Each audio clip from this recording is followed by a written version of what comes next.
By now, you've probably heard all about cryptocurrencies like Bitcoin. You might even already be investing in them. But did you know that you could invest in cryptocurrencies through your retirement account? That's right. With iTrust Capital, you can buy and sell cryptocurrencies from a crypto IRA and get all the same tax advantages as a traditional IRA. iTrust Capital allows you to invest in over 24 of the most popular cryptocurrencies, and unlike the stock market, you can buy and sell 24 hours a day. The iTrust Capital platform is easy to use and only takes a few minutes to create your account. Setting up an IRA is free and iTrust fees are low. It's time to start taking control of your financial future. With iTrust Capital, you can get all the tax benefits of a retirement account while investing in crypto. Visit itrustcapital.com to start investing today. That's itrustcapital.com. Taxes and conditions may apply. Fees apply. Cryptocurrencies are a speculative investment with risk of loss. iTrust Capital Inc. does not provide legal investment or tax advice. Consult with a qualified legal investment or tax professional. Hi, this is Kate, otherwise known as the Duchess of New Jersey. When I'm not busy hanging out at the beach, when I'm not busy telling people off, being a floozy, or watching someone pump gas for me, I listen to the Eric Zane Show podcast. And now I'd like to introduce the star of the show, Eric Zane. It's riveting. Thank you, Kate. Appreciate it. I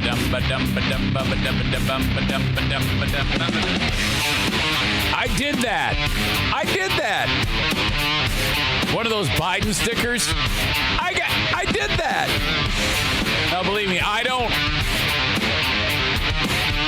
Unless I see point-by-point specific evidence that it's actually Joe Biden did that for gas, I'm not going to dive in with you folks who say, oh, yeah, it's Joe Biden's fault for the gas.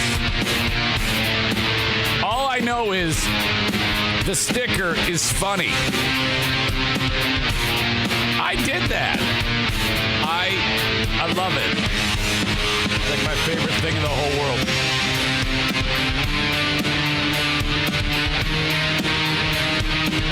Welcome to the Eric Zane Show podcast. I'm so glad you're here. The weekend is here, and I'm just now starting to get really, really freaking busy. Oh my God. That is why the days rip by so fast.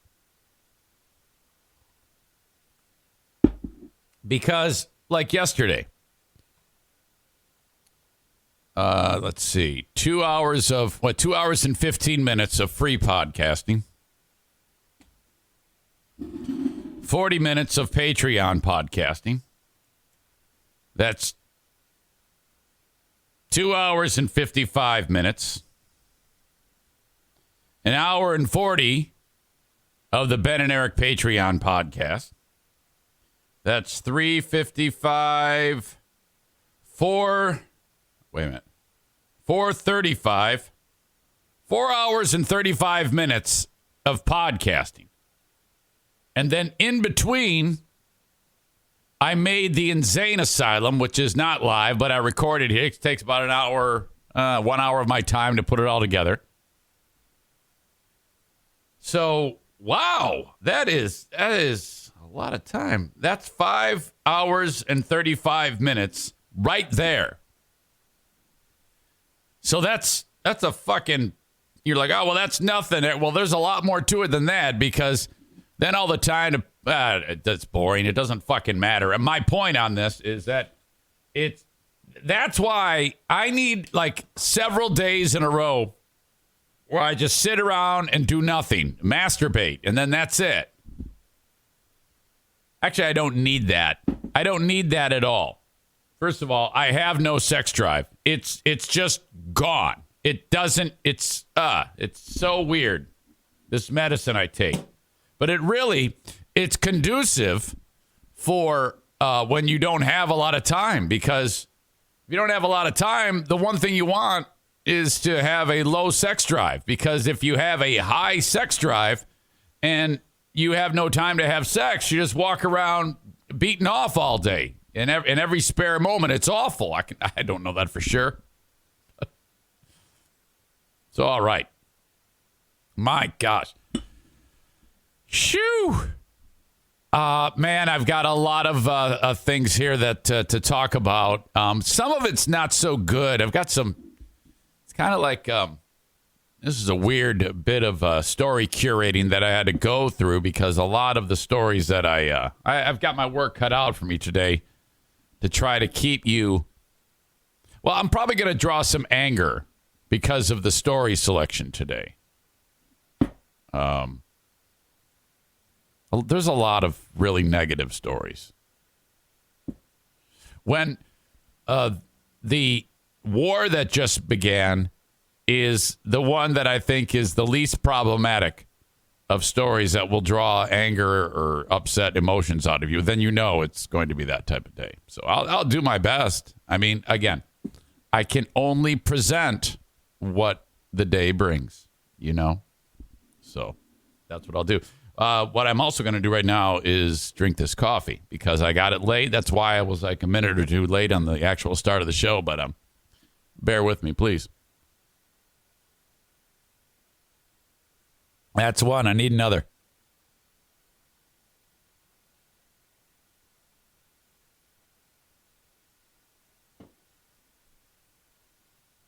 All right. That was a little too warm. Is it normal okay, so I got done with the Ben and Eric Patreon podcast yesterday. More on that in a second. And I was starving. My eating is one of the things that's gone out the window in this ridiculous level of busyness. Well, it's been out the window, is eating like a normal human being. So basically, all I had to eat was a bowl of oatmeal. And I will say, it was just oatmeal. There's nothing else in it. It's just oatmeal. I didn't put sugar in it, not a thing. And I finished that, and I went, okay, now this is great. Oatmeal, you can't go wrong with that. It says right on the container, one bowl, and you're good till lunch. And you know, I believe that because it's your mother used to say it sticks to your ribs. And then as in the center of our kitchen, there's this island and there's a container, a bowl full of jelly beans, old school jelly beans, the shit no one really buys too. And so they're dirt cheap. And they're the spiced ones, spiced jelly beans. And it's like one of them tastes like toothpaste, and then I think the white ones taste like toothpaste. They're terrible.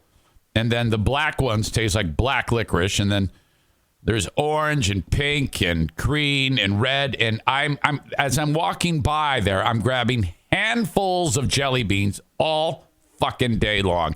And then I'm like looking at my big fat gut and I'm like, I can't figure out why, and then so that's it. So by the time I got done with the Ben and Eric Patreon podcast, which was an absolute riot, I've got 10 minutes before I have to leave the house. That's why we did the podcast at 4 p.m. on Thursday, because I have to go to the world famous posh Delta Plex and do the basketball game. So I need food. I'm starving. And I open up the freezer and we have leftover frozen mozzarella sticks from the Super Bowl party. And I'm like, oh my God, I love these so much. I'm going to murder these. These things are going down. And I just dumped them in a bowl and just put them in the microwave. I mean, there's nothing worse in preparing in mozzarella sticks that are like microwaved. You might as well just be eating like rubber. And I murdered them. It was I got done with that and I'm like, I already feel terrible. Get to the basketball arena and they always have these giant cookies and of course I killed one of those too. And then I was in a terrible mood. I just felt bad. I just felt like an asshole. God, why do I do that? Addiction. That's what this is. I need 30 days 30 days in the hole of committing to this, but I haven't committed to this for well over a year, maybe even 2. It's just so shitty. I'm just such an asshole. It is, I had so much success in quitting alcohol. I have had 0 success in eating appropriately. And, well, I mean, I used to, I guess, but that was a different time, different person. And now I have this physical looming. I think it's like March 9th. No, I am dreading this. I'm dreading 2 things. My taxes, which Tuesday with the tax hobbit. And I'm dreading my physical. Because Byers is going to get in there and he's just going to take one look at my blood work. He's going to go, good God. Well, last year you were at 140 LDL cholesterol. Now you're at 165. I'm putting you on medicine. And I'll be like, oh, fuck. You ever have something that you're not looking forward to looming and you predict the result? Okay. This is how anxiety was created, because we've been successful at predicting the result and then it came true. So if you're going to fail a test because you didn't prepare and then you fail, well, yeah, that's it. That's how it works. You just have that feeling. And that's why anxiety is important, because it means you should not do it. If it makes you feel bad, skip the test, drop out of school, don't go to the doctor, don't do any of this. This is terrible advice. Fuck.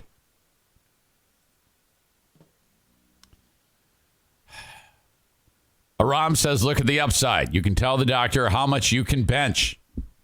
It's crazy because I was sitting there at the scorer's table and the head coach of the Maine Celtics, the guy he is built. He looks so healthy. And I was absolutely jealous. Excuse me.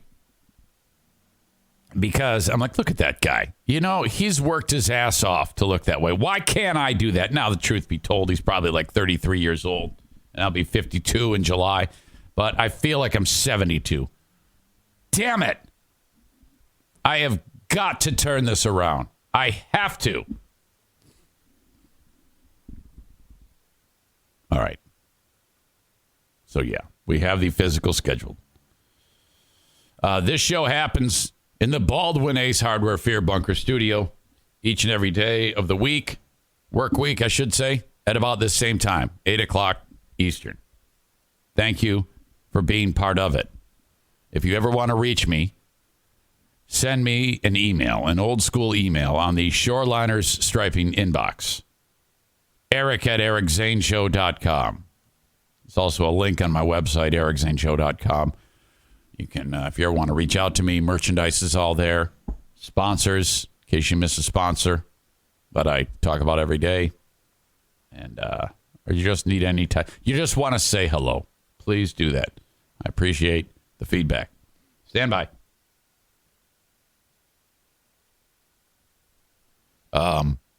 At the basketball game yesterday, I should say. Another incident with the clock/shot clock. And it is so damn awkward. And oh boy. After the incident, just over 6 years ago, it was just the dumbest thing in the world. Stupidest thing to get fired for, making fun of a guy's shot clock and pants. But anyway, nothing's changed. Because the shit's still fucked up, and it just keeps repeating.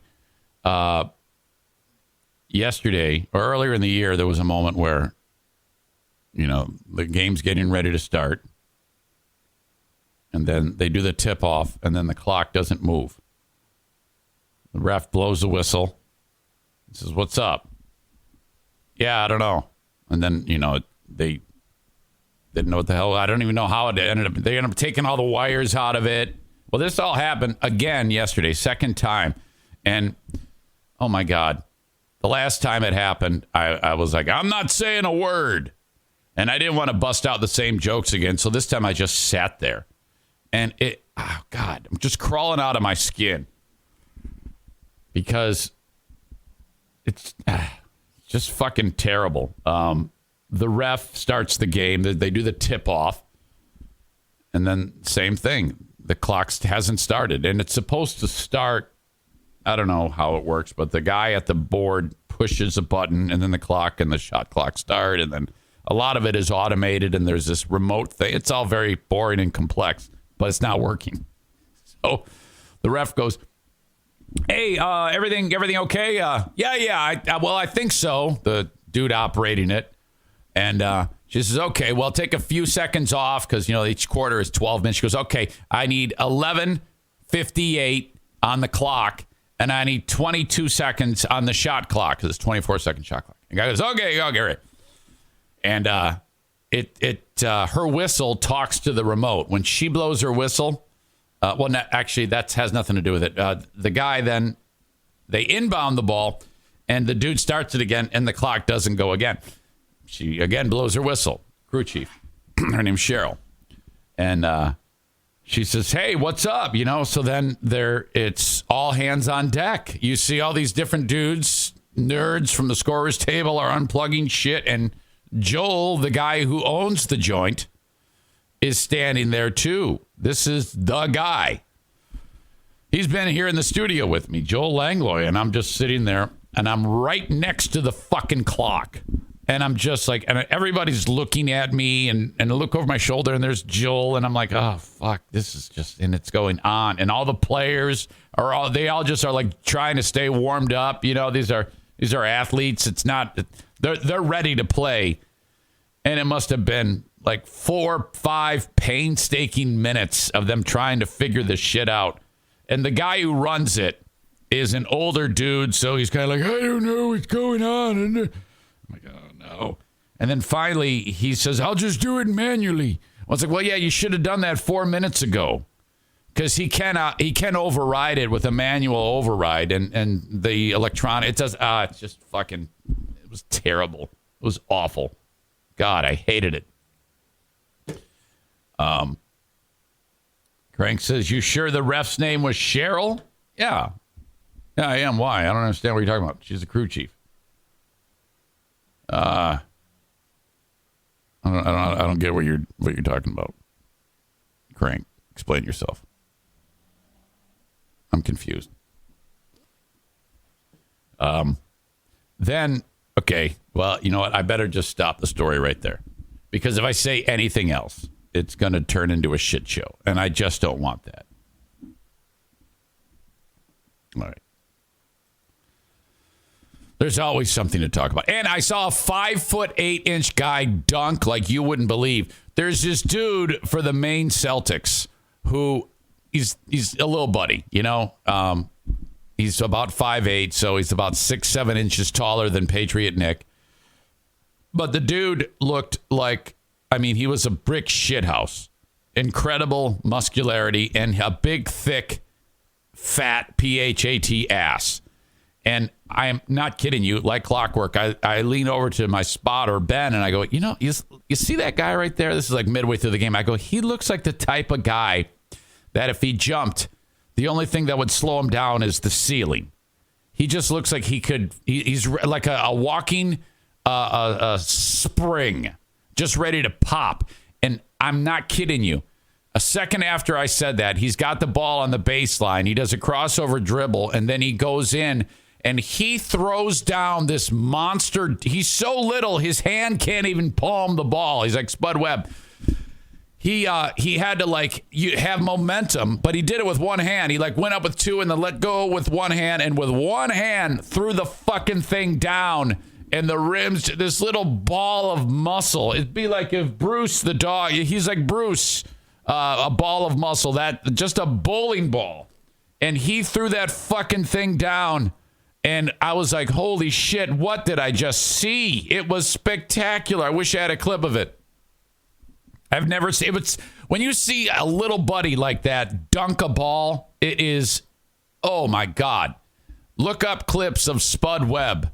Old school, like 30 years ago. This little shit would run around. He won the dunk contest over like Michael Jordan or something like that. I mean, it's one thing to see a guy who's 6'5" or 6'8" throw it down. You see a little shit get that much elevation and just throw the fucking ball down. Jesus. Oh. Spud Webb dunks. All right, here you go. In case you've never seen this, man. I mean, this was incredible. I'll never forget this. When Lil Spud Webb started throwing it down back in the day. Holy shit. There he is. Oh! What? This man has been so impressive, and a crowd with a standing ovation. Oh! What he's going to do. Yes! Yes! It's conservative. Look at this. Still wins people, and probably the judges. Come on. Back to the double clutch move. That gets him. It doesn't even look real. He's so little, it doesn't even look real. My God, did you see that? Look at. Goes back to the double clutch move. That gets him. Boy, the crowd loves it.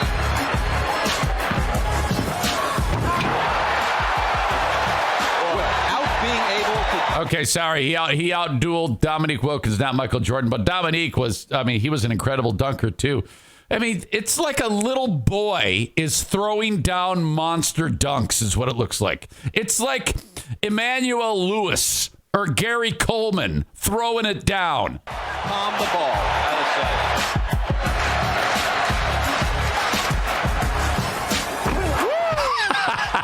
Spud Webb comes through in the clutch. Look at him. Around the NBA, it's really terrific to see that happen. And what that does, it gives so much hope to all the little men He looks real happy too, doesn't he? who play the game of basketball. He's like, yeah, fuck yes, I'm little. I'm gonna bang this chick over here. Look at the attire. Why is this woman wearing a tuxedo here? What the fuck is that? Throughout the country. Okay, he's only 5'7". Holy shit. So I would tower over Spud Webb. Man. And he's, you know, a foot taller than our very own Patriot Nick. Spud and Dominique were teammates. I remember Spud Webb. I might have shown this before. Let's see. Spud Webb. Yeah. Spud Webb played basketball in some minor league team before he went to the NBA with Manute Bol. look at this shit. So you've got 7'7" Manute Bol and this guy, little buddy. What an image. I cannot get over how skinny Manute Bol was. He passed away. And then Manute played on a team with Muggsy Bogues, who's 2 inches shorter than Webb. Muggsy Bogues. Now, I don't know if Muggsy Bogues could dunk at 5'5", but Muggsy Bogues, I think, if you see in this image, Muggsy Bogues actually looks like Peter Dinklage. I mean, he has the body type. If he had a head that was like 15 times the normal size of a regular dude, he would be Peter Dinklage. Old school Converse All-Stars. But, you know, as it is, he's just a little buddy. What a phenomenal picture this is. My God, Bull had to be an alien. He had to be. And now his son, Bull, which I don't understand the name there, but whatever. Who am I to judge? Josh says it's like pre and post Stretch Armstrong. Candyman Mike, that's the last time the dunk contest was good. I feel like I'm watching Nick dunking a donut in coffee. I don't know what's more amazing. Watching Spud Webb dunk or seeing Patriot Nick on my porch. It's like he knocked, and then I looked out, and I was like, hey, did someone knock? And I don't see anyone. And I walk away, and then he knocks again, and I come back and go, what the fuck? Who's knocking on the door? But the window only comes out halfway, halfway down. If it was the door was made of just window, then I would barely be able to see him below the 8-inch step there. But, fuck. Whew. All right. So the busy weekend began yesterday. The Gold won the game. First time in a while. Isaiah Thomas was in town. He scored 30. Today, podcast my ass off. Both free and Patreon. Wash the NFK's asshole. Take the NFK to a scheduled doctor's appointment. We have a 2 p.m. Take a look at how he's healing. All right. Get back from that. We've got hockey tonight. I've got a bunch of things to publish. I got to publish Ben and Eric audio. I got to publish Lost Zane recordings.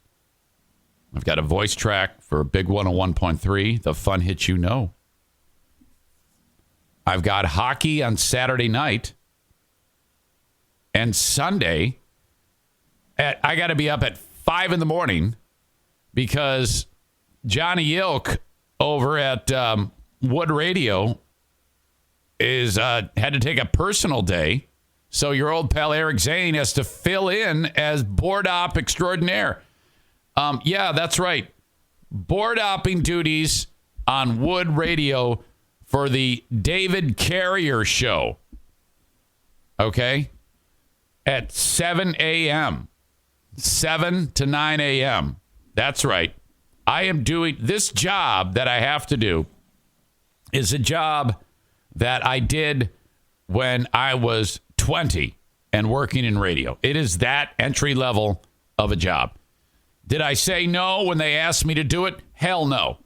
Always say yes. That's what I told Stephen Hyde. Always say yes. If someone asks you, it could be worse. If they don't ask you, you're not needed, and that means you're fucked.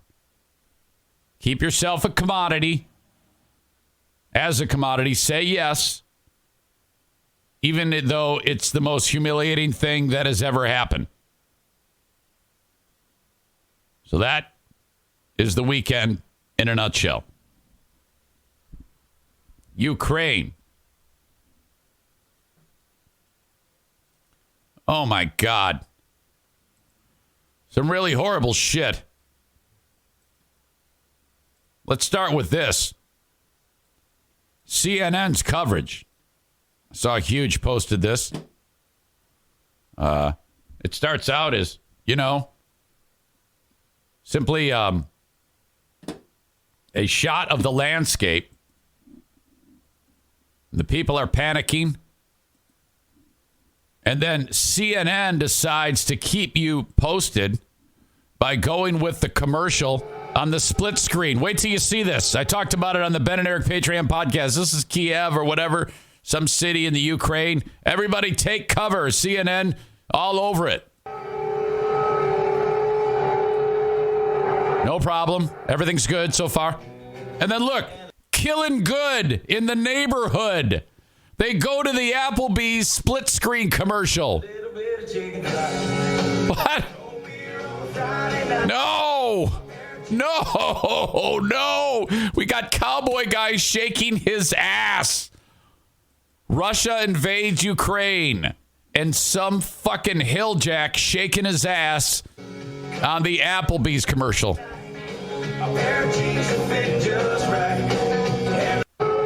This is another reason to hate America. This is why we deserve to be bombed. It's because of shit like this. Someone needs to lose their job for that. My God.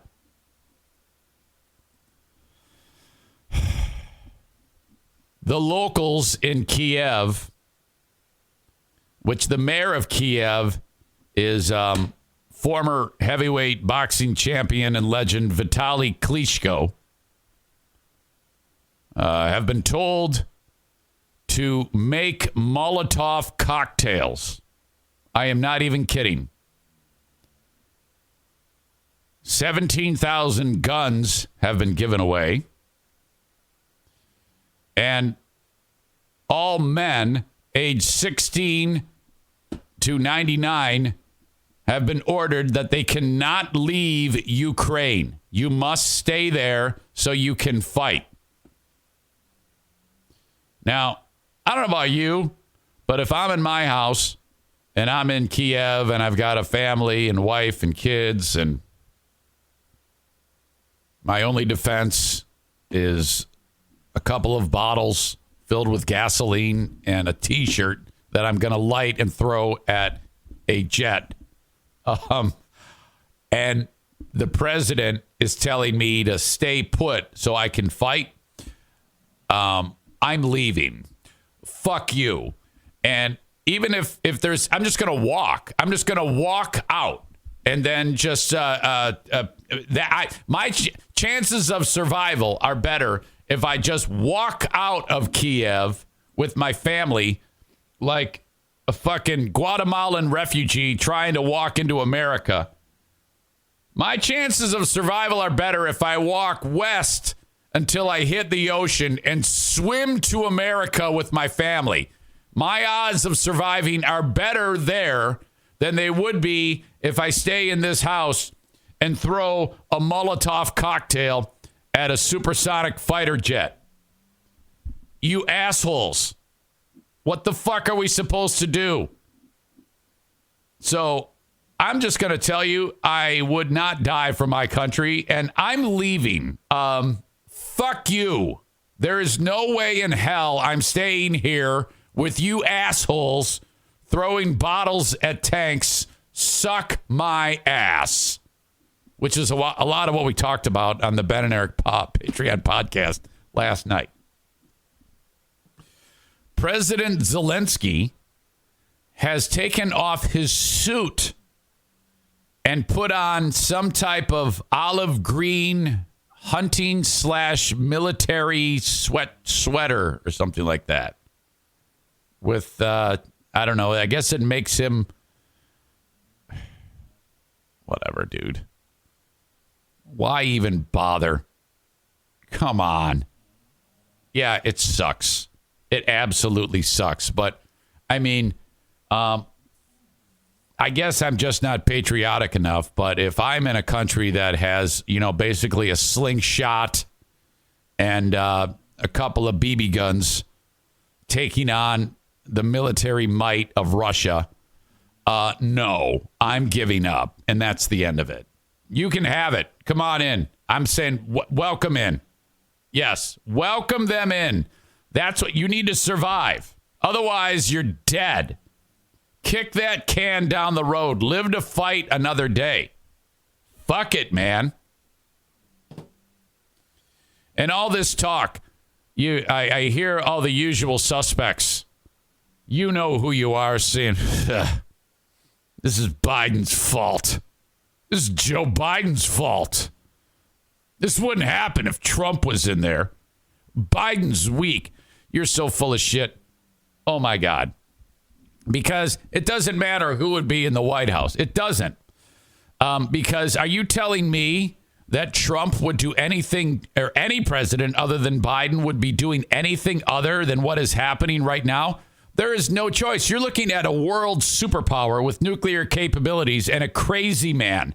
You know, like you look at like Kim Jong-un or the Iranians, like, boy, man, if they ever get nuclear weapons, that's going to be a bad state for the world. That's why we're trying to keep these countries from expanding their nuclear capabilities. Well, we don't have that option with Russia, dicks. Okay?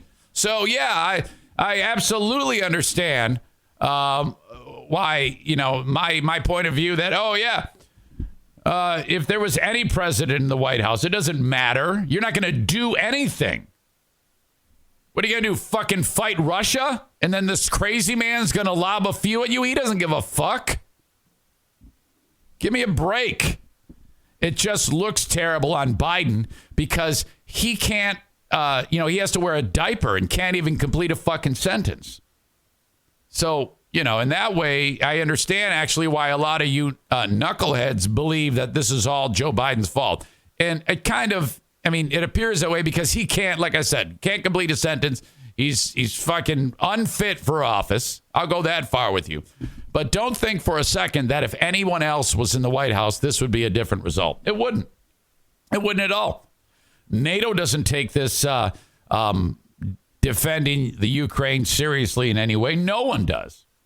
The world is going to absolve ourselves of any responsibility to defending these people. Okay? We're going to let it slide. Ukraine is going to be taken over by the Russians, and they want Zelensky out. They want their land back. They are slowly but surely going to recreate the Soviet Union. It wouldn't surprise me if over time, after they took out Ukraine, they went to every other country that used to be part of the Soviet Union and tried to make them red again, to bring it back. I'm back in the USSR. They're going to change the flag back to the orange Nikolai Volkov singing the anthem. Wouldn't surprise me at all. It's a dictator with nuclear arms. You're not going to do shit about it. Come on. The Russians are flat out nuts. This would be another reason why I wouldn't be interested in defending the homeland. This actually happened yesterday. Some asshole Russian pilot is flying over some neighborhood. Look, it's all ramshackle. And the Russian pilot on his radar, it is, like on Top Gun, you see the fighter jet in the crosshairs, and then you would launch the missile. Well, in this scenario, the Russian fighter sees a mom and a baby. So as he's flying in, he goes, all right, all systems go. Fire on mom and her baby. Here comes the plane.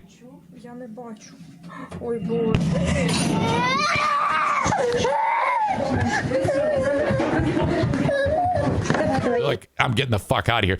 Did you see that? Look at, you can see it coming in here. This is the Russian fighter. And by the way, fucking war, ridiculous. Why is this happening?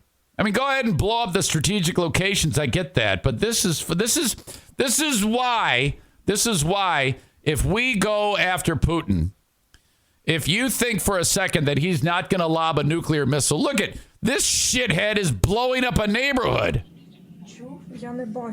My God, this is terrifying. Oh shit. What the fuck is going on in the world? Ugh. So don't sit there and armchair quarterback me and tell me that any other president other than Joe Biden would get a different result. You're full of shit. This sucks in every way, shape, and form. But outside of starting World War III, a nuclear war, that's why we will do nothing. We will do nothing. And you know what? That is a great move. don't do a damn thing. All right, your sanctions, which don't mean shit as of right now. I was hearing one political whatever on the Today Show said, yeah, sanctions, I mean, they take forever to actually affect anything. It's, you're keeping people from their money. You're keeping people, and I don't know, come on. It's not going to change anything. Putin's a madman. We have a madman in the world. So what you have is, in a scenario in the past, you had like Germany, Nazi Germany, and Hitler, a madman, trying to take over the world. The U.S. tried to stay out of that war and kept kicking that can down the road while England was bombed for more than 50 nights. London, I mean, every night they go, all right, what do you want to do? Yeah, we could gather around the radio. No, let's go in the bomb shelter. And then the Luftwaffe would just bomb the shit out of them. I mean, rubble. London, destroyed. We still didn't get involved. It wasn't until Japan went after the U.S. that we got involved. You get a moment like Saddam Hussein invading Kuwait. The only reason why we didn't run to the rescue, why we ran to the rescue of Kuwait, in my opinion, is because of the oil.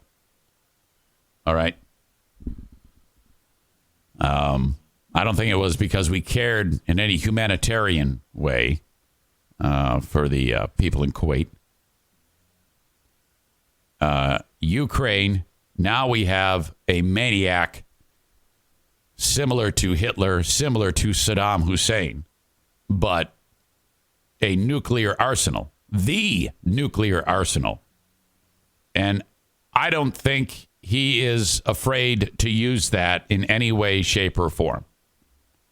So if the way to establish yourself in the world is to make the rest of the world scared of you, well, he's successful then. Otherwise, we would have done something. And if anybody says, well, a different president would have gone in there and kicked his ass, you would have? Really? You're going to run the risk of a full-scale nuclear war? Fuck that. I know it sounds terrible, but for the greater good of the world, I'm going to take Lady and her baby over, the U.S. So fuck that. That is terrible. And it's a really bad scenario that the world is going through right now. But I mean, shit, this is the worst. I don't have an answer, but I know that nuclear war is not the outcome. And Putin's like, well, I just want my land back. Nobody's going to stop him. No one is going to do shit, and he knows it. Right now, he is the big swinging dick in the world. The superpower. And the only way this is going to end is when he takes that over. So let's hope it's quick and painless. And I hope the Ukrainians lay down their arms. There's nothing you can do here. There isn't a damn thing. To avoid the bloodshed, hand over Zelensky. The military say we're not going to try. We have no hope here. So to keep our babies alive, take it. Do what you will. Bring it up. Welcome them back. Make them cookies and milk. Okay? Live to fight another day. I am not buying this. I mean, come on. If you fight, you're going to die.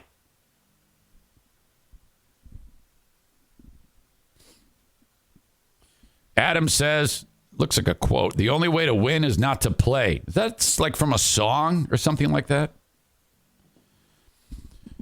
Turkey and Poland will be the next countries to fall to Russia. Perhaps. Trump would have gone in there. Yeah, and I don't know if that would be a great idea. Trump still says nice things about Putin every chance he gets. Well, I'll tell you this. Trump says it's all Joe Biden's fault.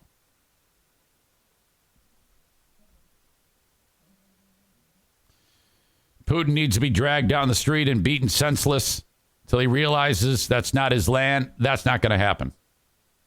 Someone invite Putin to the next Zaniac Zoom. That's true, Mike. We could do that. Ram says this is a stupid take. Why do you say that? What is your suggestion? What is your the alternate thing? I would love to hear you give me the opposing point of view. In fact, I am going to call you so you can tell me yourself what is so stupid. There you go.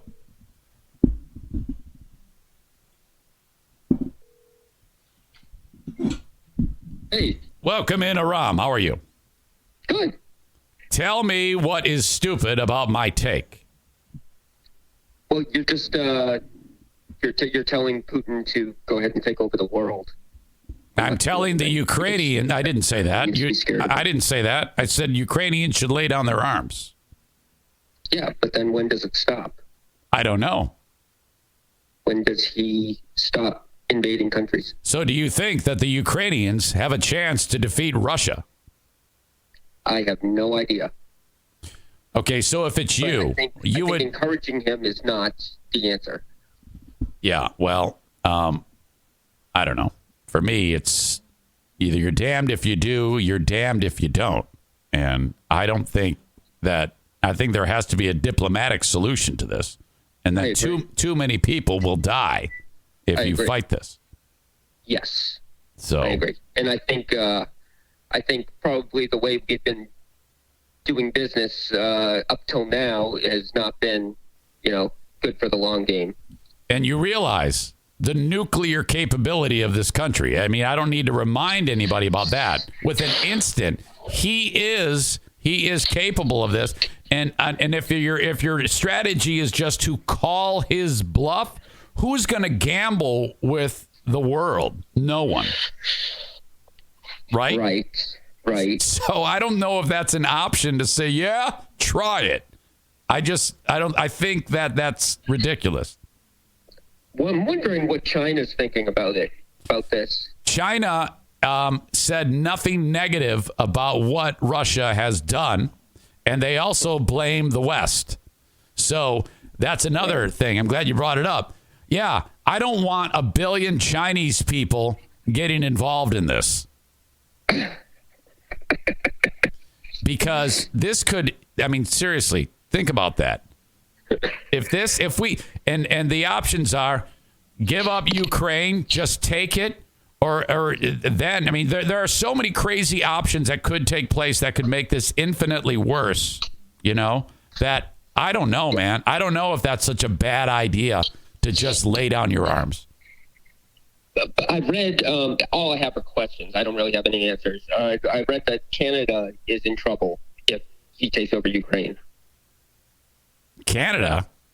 I don't know anything about that. Wow. Yeah, I just read that this morning. The Canada's that's an issue. Okay, well, I'd have to read up on that. I can't figure out how that would be. But yeah. Can you imagine if Canada gets, now listen, if it gets too big, like if the war starts to if we start to get the idea that, all right, he's going to try to take over the world. Well, then we're going to have to say, all right, fuck it. And then get involved, actually fight, And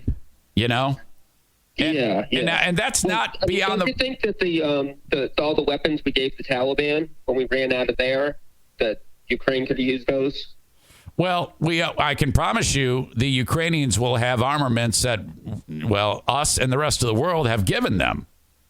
I hope so. And that's rest assured. And so they are supported by the U.S. So, and we did that in World War II as well. Hell, we even lent our pilots to fight against, before we even got in the war, to help the British. But if anybody thinks that this is just a little skirmish or something like that, they're sadly mistaken. This could take off to affect every single one of us here in our warm homes, eating our mozzarella sticks. This could turn into something so terrible, and there's really no way to try to steer this other than diplomatically. And if that doesn't work, then we may end up having to go fight. And that's fucking scary.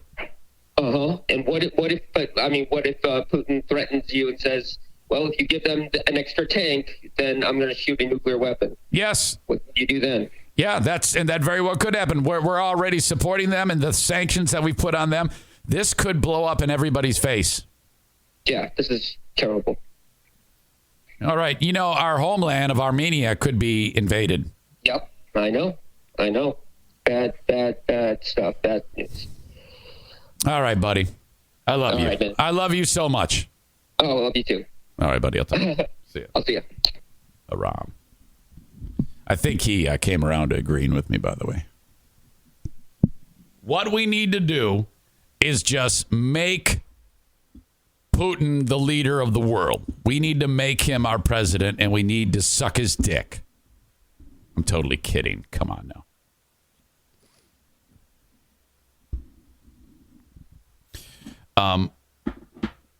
In the back of my head, I keep thinking that all we can do is just hope he stops at Ukraine, I guess.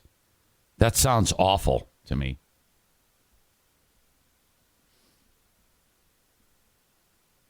Arc Flash 480 writes, Dopey Biden was bragging about dropping Russia's stock market as my 401k just lost $20,000. What a moron. Yeah, my advice to you, this is my advice to everybody. And Kyle says your 401k will recover, and it will.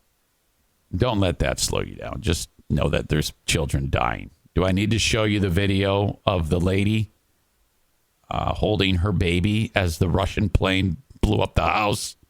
No one gives a shit about your 401k, you dumb fuck. The fuck kind of crack is that? Here we are talking about potential nuclear war, this madman invading countries indiscriminately, and dick fucks talking that he lost 20 G's. Kind of crack is that? Who's concerned about $20,000 with the threat of nuclear war looming? You dumb shit.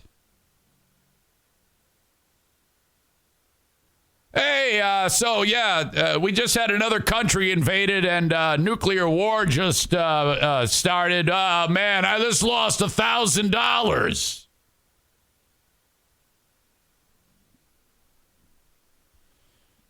My advice to you is don't look at it. When the world is in economic turmoil, don't look at your 401k.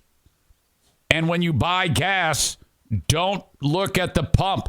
I did that. Just put the gas in and get the fuck out of there. All right.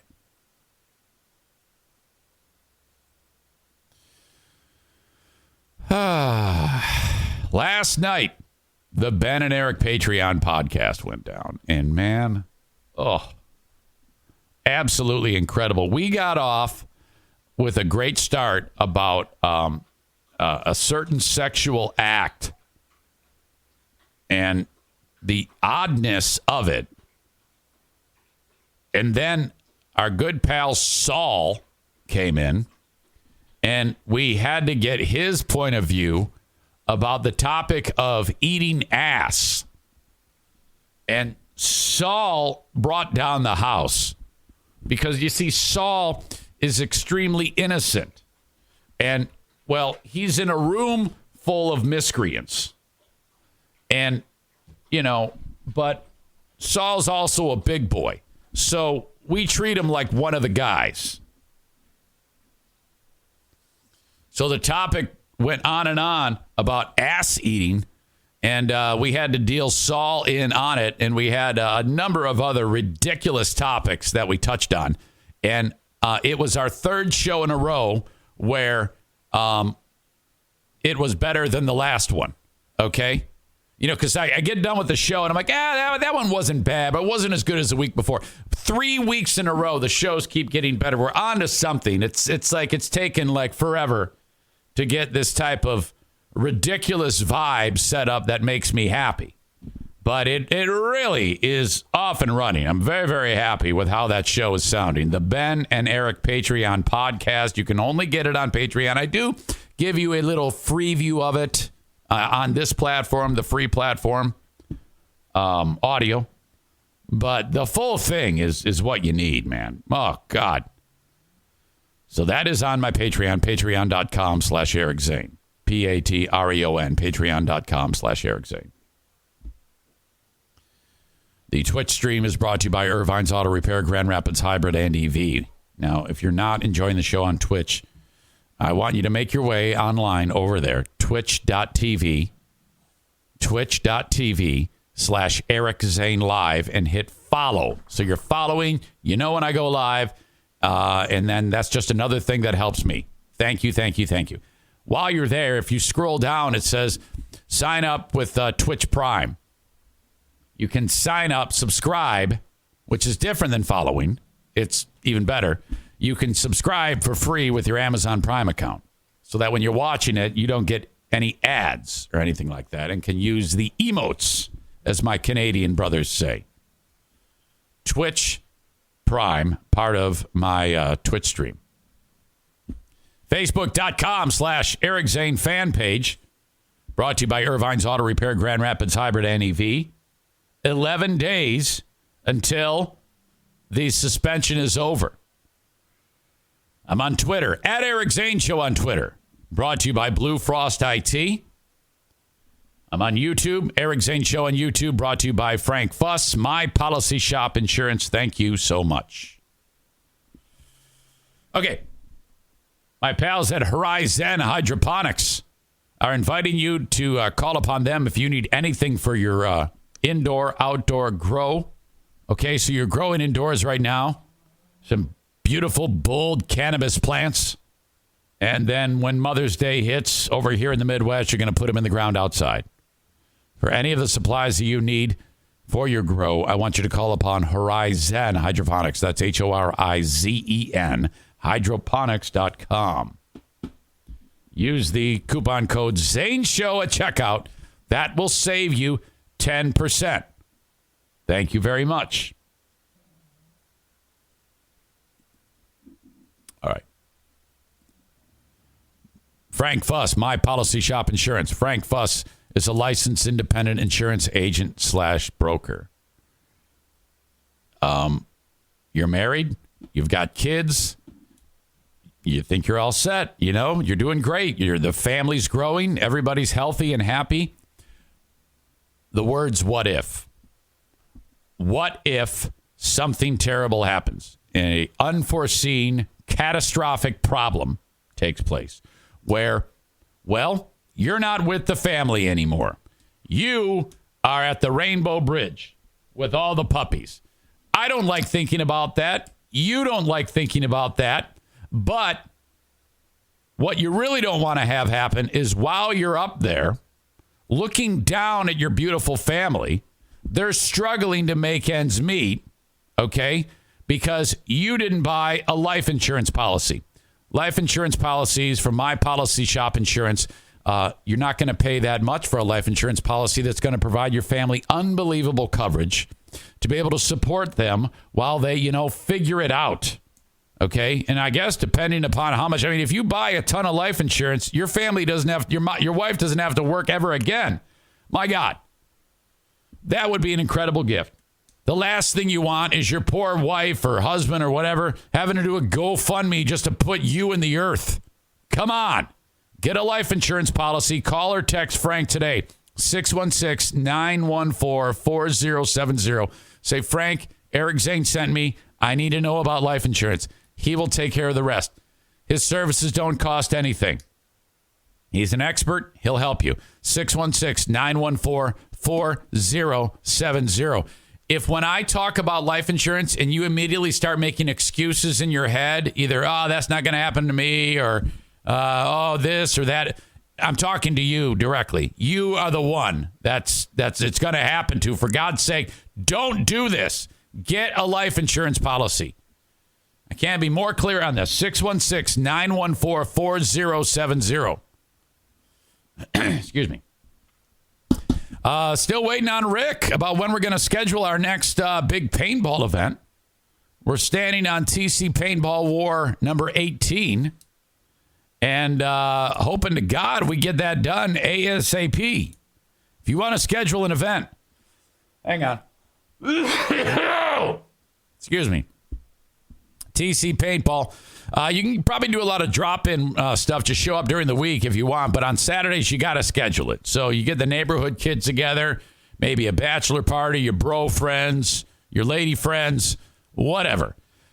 Schedule that. TCPaintballGR.com. Thank you so much to TC Paintball for being part of the Eric Zane Show podcast.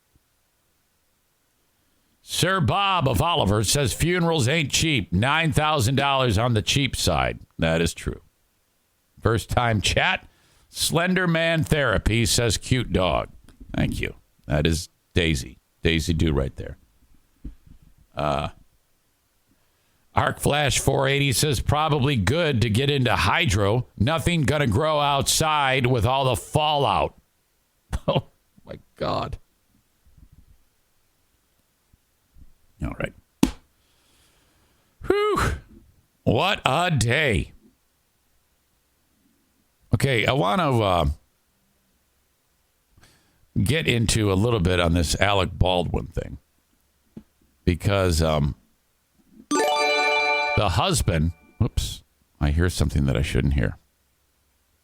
I thought I did. The husband of Halayna Hutchins, Matt Hutchins, spoke out to Hoda from the Today Show. And that led to it happened just yesterday, and I'm going to get to it in a second. What he said, Alec Baldwin tweeted out or put out on Instagram, in Buddhism, being truthful goes beyond simply not telling lies. It means speaking truthfully and honestly, yes. But it also means using speech to benefit others and not to use it to benefit only ourselves. So that happened right after Matt Hutchins spoke to Hoda. And that moment is right here. Alec Baldwin called you afterwards, and there was an embrace and a meal. Tell me what that was like. Well, I feel like to understand that moment, you have to remember the shock we were in. And I spoke with Mr. Baldwin and was just looking for a way through the storm. Did he seem to... At that moment, Baldwin was like, thank God he's hugging me. He's not going to sue me. Little did he know. Distraught during that time? There were a lot of emotions, for sure, on both sides. Hutchins. Okay, he didn't say yes. So Hoda says, did he seem distraught? Now, I would expect Matt Hutchins to say, yeah. But no, he said there were a lot of emotions. He didn't say he was distraught. Well, I mean, holy shit. What was he doing? Was he smiling? Was he giving him a high five? Who's filed a civil suit against Baldwin and other producers and crew members on the film, now expressing outrage with Baldwin's recent interview, where he says the actor shifted blame over the death of his wife, Halayna. I feel that someone is responsible for what happened, and I can't say who that is, but I know it's not me. But watching him, I just felt so angry. Just so angry to see him talk about her death so publicly in such a detailed way, and then to not accept any responsibility after having just described killing her. He said, essentially, he felt grief but no guilt. Almost sounds like he was the victim. Oh no. Hearing him blame Halayna in the interview and shift responsibility to others and seeing him cry about it, I just feel like, are we really supposed to feel bad about you, Mr. Baldwin? Okay, hold on a second here. what I don't understand. He's on the set. She's framing him up, doing what they're supposed to do, and then he lets go of the hammer, I guess, and then the gun goes off. How the fuck did the bullets get in there? That is the question. What is going on? Why were there bullets there in the first place? I've never understood that. So, I guess, yes, we could determine that that he is responsible. But I would need to know, there's so much more information that has to come out before I can say such a thing. But this guy's pissed because Baldwin spoke about his wife in that interview with George Stephanopoulos. So do you think that the majority of the blame lays on Alec Baldwin? The idea that the person holding the gun, causing it to discharge, is not responsible is absurd to me. Every individual who touches a firearm has a responsibility for gun safety. Wait a minute. But it's a fucking prop gun. This is a prop gun, and there's not supposed to be any bullets in it. So I think that I don't know, shouldn't the rules be different? That you're not expecting there to be any rounds in it? It's a prop gun in the first, well, it's a real gun, but it's being used as a prop. I don't know. I can't get behind that. But gun safety was not the only problem on that set. There were a number of industry standards that were not practiced. Like? And there's multiple responsible parties. The suit, which alleges at least 15 safety practices were disregarded on set, claims there what are they? Someone tell me. Was a wider culture of cost-cutting that ultimately led to Halayna's death. In a statement, Baldwin's attorney says any claim that Alec was reckless is entirely false. In your mind's eye, what does justice look like? You know, we're pursuing justice every way we can, you know, with the lawsuit seeking to hold accountable the people who are responsible for Halayna's death, which was totally preventable. In the end, you know, justice won't bring Halayna back, but maybe the memory of her can help keep people safe and prevent something like this from ever happening again. The American Film Institute, AFI, where Halayna received a graduate degree in cinematography, established a scholarship in her honor. You feel her spirit in here at AFI? Right. Oh, I think that's part of her legacy. Jumping ahead. What is written there, and why did you choose that? Permeates our lives. Mm-hmm. And I was just thinking about the breaking news today in Ukraine. Her entire family is from Ukraine and in the capital of Kiev. He's carrying a lot. He also obviously had a lot of anger for Alec Baldwin. Fucking terrible year for that guy. And also, he just wanted people to know his wife. He felt like nobody knew her. So I think that was kind of his moment. I think I think the world is done with Alec Baldwin. I think everybody hates Alec Baldwin now. Even all his old counterparts at NBC there. Alec Baldwin is an egomaniac piece of shit. How do you know that? I don't understand that. Tell me how you know Alec Baldwin. Ram says, what else are you paying the armory person for? Maureen says Baldwin claims he never pulled the trigger, that the gun misfired.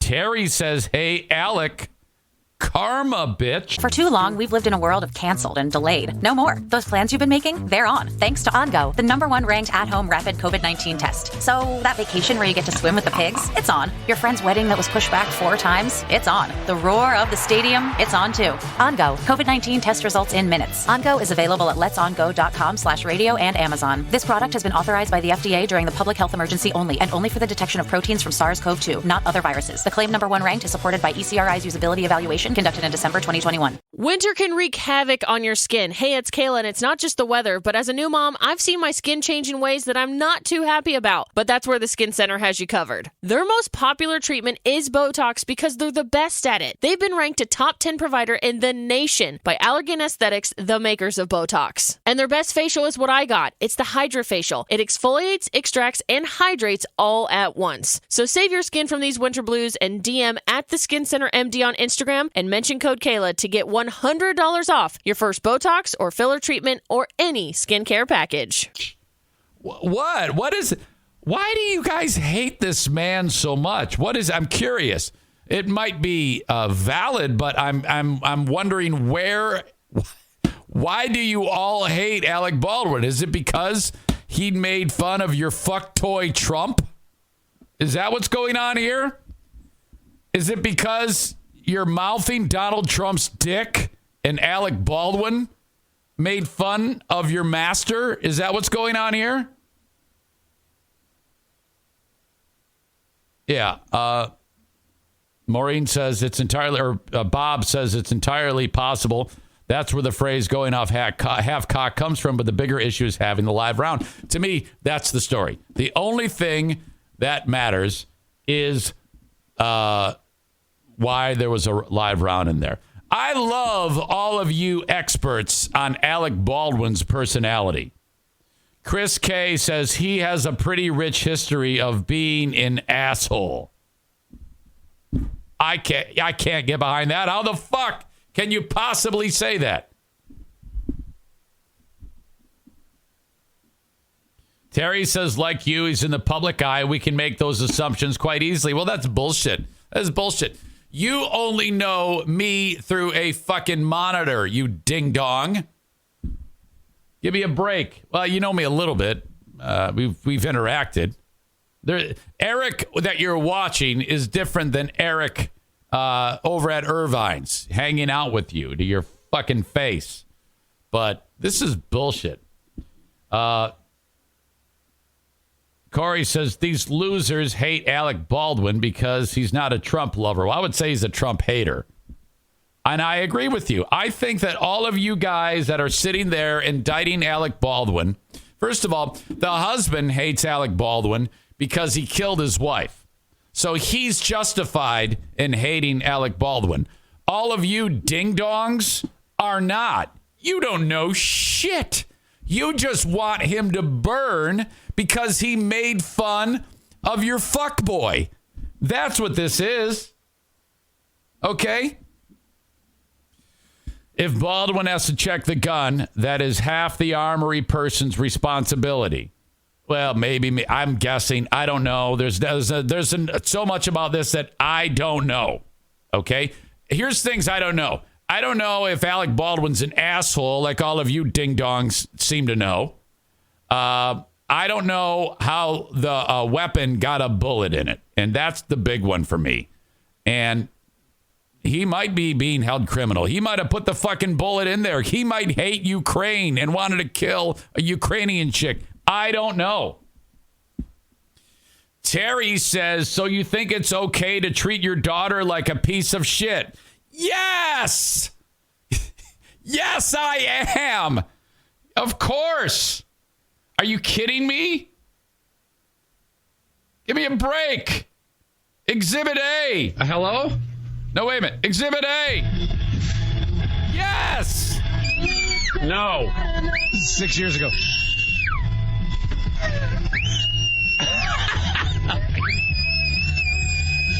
That gets it.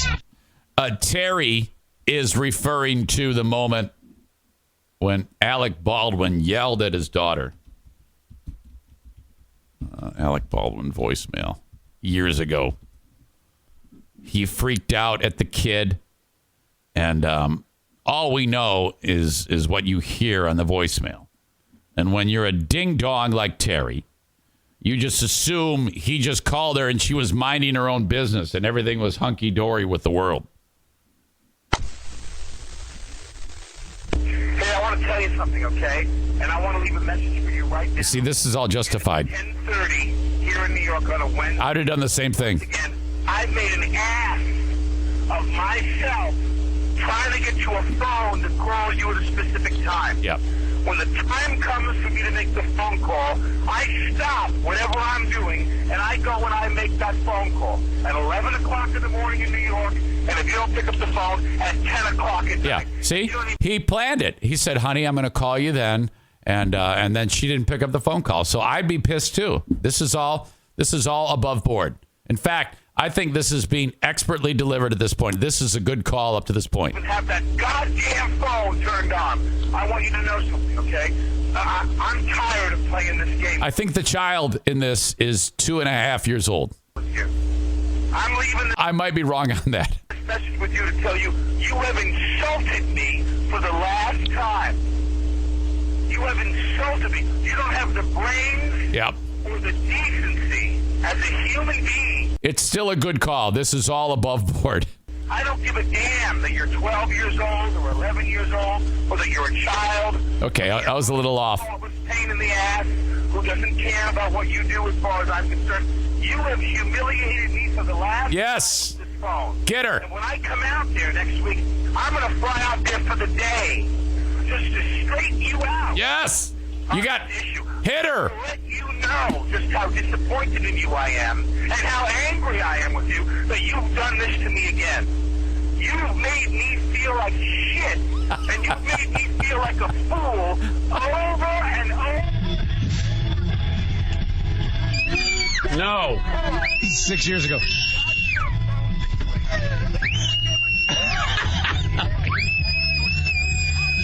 That gets it. And over again. Yes. I am going to get on a plane. Yes. And I'm going to come out there for the day, and I'm going to straighten your ass. Get her. Out. Yes. Do you understand me? I'm going to really make sure you get it.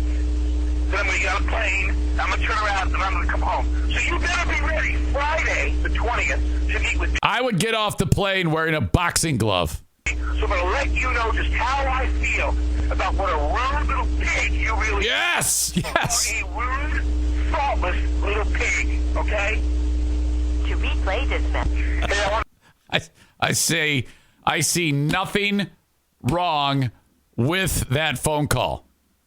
That is a great moment in time. Terry says, for the record, you're the one who voted for Trump. Don't lump me in. All right, well, I didn't know that. I mean, I don't have a voter roll that says who did dumb Terry vote for. Kate says calling her a pig was bad. Well, hold on a minute. Any parent who's worth anything calls their kids the worst names imaginable. Okay? That is called parenting. You're supposed to lose your mind when your kids are assholes. You're supposed to do that. Kate says, stop! I agreed with you. Yeah, I know. But you didn't agree with the pig thing. No, that's how you win. It's a war. You have to let them know when they're being assholes. All right. Patriot Nick is not giving in. He says that's probably the same conversation he had with the lady that he shot moments before he shot her. Well, you are a sick fuck, is what you are. You are a sick animal. Calling a teenage girl a pig is bad. Well, of course it is. It's bad, but good. It's effective, and if a girl is being an asshole, you gotta knock her down a peg. That's what any child, all children need to be called. Well, then what would be better? An asshole? A shithead? A pain in the ass? A loser? An idiot? That's what parents call kids. We all know it. Don't act like you haven't done it. You've all done this. Any one of you that hasn't lost your shit with a kid and acts like, oh yeah, this is terrible. You are fucking liars. You're liars, and you're also pigs, because you are lying to me and to my face right now. Don't try to tell me that with your new age bullshit that you haven't done that. Jason Schaefer said Ethan Crumbley's parents called him a pig. Come on. Wings Guy 71 says every parent needs to have those rage outs. My mom called me a son of a bitch in a rage, and I will never let her forget that stupidity. LOL. Dennis says I've bumped heads with my teenage daughter plenty, but never any name calling. Fuck that guy. All right. I wonder what is the worst thing I've ever said to my kids. I'm going to try to get them all on individually. And then we can see what they remember. And that's another thing. You can call them cocks, and they'll probably forget. Hello. Hey, hang on a quick second. Oh, no. I was just playing a clip of Alec Baldwin calling his daughter a pig years ago. And I was saying that's good to do. It is? And I wanted to ask you, what do you recall is the worst thing you have ever heard me say to you? I think it was probably just recently when I told you to F off, right? Yeah. What did you say? No, I told you to go F yourself. Yeah, but you called me a name too. And the F word. It was about the spare tire, right? Yeah, I think that was the worst one. I think you called me the B word too. Oh, okay. Yeah, that's right. And this is like 2 months ago. Yeah. I think it's even more terrible when the person is an adult. Yeah. That was awful. I feel bad about that. Well, that's okay. I don't think I called you a name, actually. Maybe I did. Well, it doesn't matter. What did I call you? Do you remember when you were a little girl, if I ever called you something terrible? Does anything stand out? I don't think so. Okay. You've called me a pig before, but just like being funny when I was being like gross or something. Okay. No. Alec Baldwin this is years ago, was super mad at his 12-year-old daughter, and he called her a pig. Oh, she's 12? She was. Now she's older. What was the context? I'm not sure. It was you could only hear his side of the conversation. Oh. And he was upset with her, and he called her a rude, thoughtless little pig. Oh, God.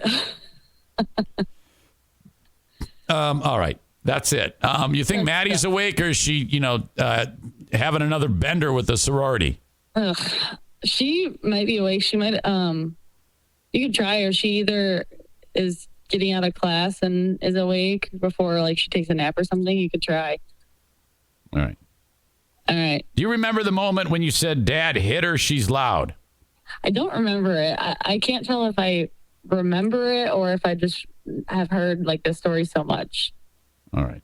Okay. I don't think so. Thank you. I love you. Okay, love you too. Okay, bye. Bye. Terry says, actually, Nick says, how awkward it would have gotten if she just responded to go fuck yourself with, okay.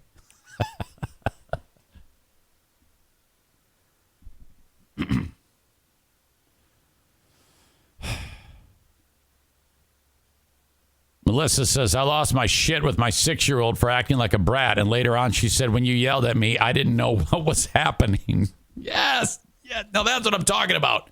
Yes. Get it. Get it. I honestly feel that if our worst moments were recorded and the world could see it, we wouldn't do it anymore. Kyle wrote, that's what the South Park episode was. South Park does a good parody of this. Cartman and Baldwin have a new social media program called Shitter. It's where the internet hears all your thoughts. All right. I'm not going to call the rest of them because I'm great. Yeah. I probably haven't said anything that bad. Anyway. I would love to help you with your business. If you have a business, reach out to me, Eric at ericzaneshow.com. Send me an email on the Shoreliner Striping inbox, and I will tell you how it works to market yourself on the Eric Zane Show podcast. All right. Just like my friends at Full House Comedy. Comedy coming to the area. If you want to see a comedy show this weekend, go to fullhousecomedy.com. If you want to get your car repaired, you take it to Irvine's Auto Repair, Grand Rapids Hybrid and EV. If you're like me, you have them fix your car, and then you leave it there for days. I've been so busy, I haven't even been able to go pick up the car. And there's no end in sight. It's not happening today either. I'll pay you guys today, but I got to pick it up tomorrow. And that's what's so great about it. After hours pickup, it's quick and easy. If you ever do need a repair and you cannot be without your car, rent one of their fine vehicles, and then you're taken care of. And so whether it's preventative maintenance, scheduled maintenance, whatever it may be, a fix after something goes wrong, something's making a funny noise, take it over to Irvine's Auto Repair, Grand Rapids Hybrid and EV, oil changes, wheel alignment, fluid changes. I had about everything done on that 07 Accord to get it back in the fleet. When Jim put the new front bumper on, there is it's called a cowl, C-O-W-L, on the inside of the wheel well. And it's designed so that when the shit flies off the road, it hits the inside of the wheel well and doesn't hit the electronics inside of the motor area. Jim took it off. So they had to put a new cowl on. They put new spark plugs in. They fixed the leak in the power steering thing. They put new power steering fluid in there. They put new radiator fluid in there. They put new transmission fluid in there. They put new rotors on and new brakes. They replaced the front headlight. I think that's it. And just went over it with a fine-tooth comb because that's what Madison has to drive. So that's a damn good feeling when they say this is everything, and then it's like a new car. Well, it's not like it's got 150,000 miles on it. He goes, Eric, this will run forever. We got you covered. Irvine's Auto Repair, Grand Rapids Hybrid and EV. Vines, ERVINES.com. A&E Heating and Cooling reminds you that if you need any type of scheduled maintenance on your furnace or your air conditioner, this is who you call. We're less than a month till spring starts, so it won't be long till we're getting out of the heating season. But you can still get that furnace cleaned. Some of you may be like, I've got a problem. I don't know what the hell is going on. It might just be that since you don't do the regular maintenance, you need that thing cleaned. Sensors, filters, stuff that you don't ever bother with because you're lazy. Well, A&E Heating and Cooling can get you up and running if it's not running correctly. Or if you need an after-hours service call, God help you if that's the case, because you're going to have to pay up the ass for that, but he'll get your heat back on for you. If you need a new install of a furnace or an air conditioner, he'll install the Comfort Maker brand of furnaces and air conditioners. A&E Heating and Cooling at 616-516-8579. I got to pee. So I got to take a break. Stay with me. Did they install the autopilot? Did they refill the blinker fluid? All right. Stay with me. Now is the time for the WWE to bring back, one of the storylines back in the day was Nikolai Volkov, the Soviet wrestler. And he and the Iron Sheik, two of the greatest heel combination ever in the WWE. And they'd get in the ring before they'd fight like the Rock and Roll Express or Hulk Hogan or whatever. And Volkov would sing the Russian national anthem. And he'd make you all stand. Stand. He sings the Russian national anthem and then whatever. I mean, you can really amp it up right now. Like right now, they should have like the son of Nikolai Volkov. And he comes in with the flag or whatever. And then you have him wrestling like, who gives a shit? Some guy and call him Tito the Ukrainian. Who gives a shit? And then light the Ukrainian flag on fire and shit, or I don't know, just really amp it up. Just that would be fantastic entertainment. And then have the Ukrainian kill him. Actually, he dies in the ring. Ooh. That would be, Chris says, Tito the Ukrainian. Yeah, it's probably not going to be Tito. I couldn't think of a name. I don't know why. I was thinking of Tito Santana. Well, you get the idea. I don't know what a good Ukrainian name is. Fuck it.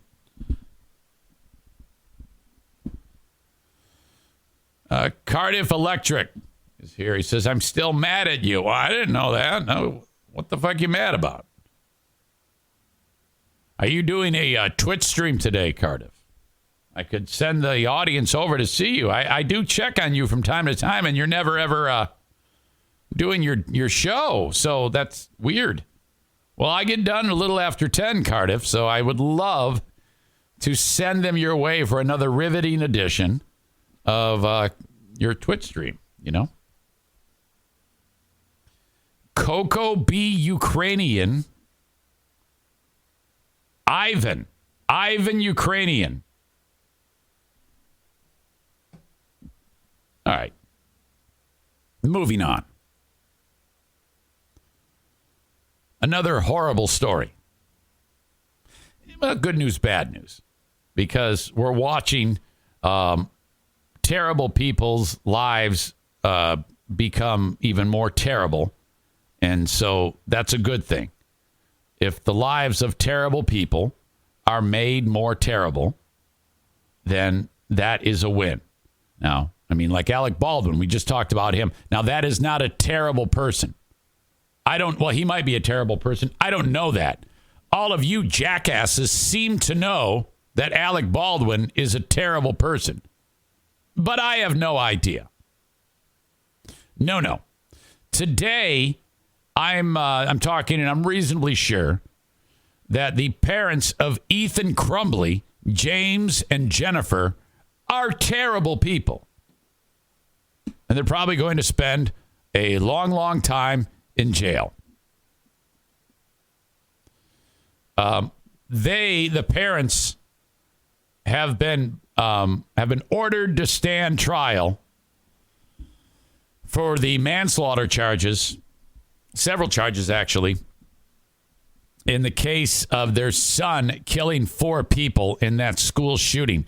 And as part of this, they busted out the little sick fuck's diary or journal, because this, I tell you what, it's actually that this kid wrote all this shit down, what he was going to do, Ethan Crumbley. Not only is it going to lock up his parents for a long, long time, if not the rest of their natural lives, but you're getting an idea of how fucked up that this kid was. A judge ordered James and Jennifer Crumbley to stand trial for their roles in the Oxford school shooting, concluding they could have stopped that rampage that was carried out by their troubled son. The judge decided that the involuntary manslaughter case against the Crumbleys had enough evidence to proceed to court. Among other things, the judge heard entries from Ethan Crumbley's journal that were read aloud in court, including this one that brought the couple to tears. The kid wrote, "I hope my parents can forgive me for what I do." And so you're establishing this premeditated motive by the kid with that line right there. I mean, this kid is just screwed. The only hope that this kid has is that he's insane, which he could be. I don't know. Crumbley wrote those words before prosecutors say he carried out the November 30th shooting, killed 4 classmates and injured 7 others. This is a rough story, by the way. Some of you might be triggered by this. I'm just letting you know this is not good. The journal, which is now part of the official public record, the 15-year-old also blamed his parents. Quote, "I will cause the biggest school shooting in Michigan's history. I will kill everyone I fucking see," the journal says. "I have fully mentally lost it after fighting my dark side. My parents won't help me." The journal also added, "The first victim has to be a pretty girl with a future so she can suffer like me." Wow. My God. What a fucked up kid.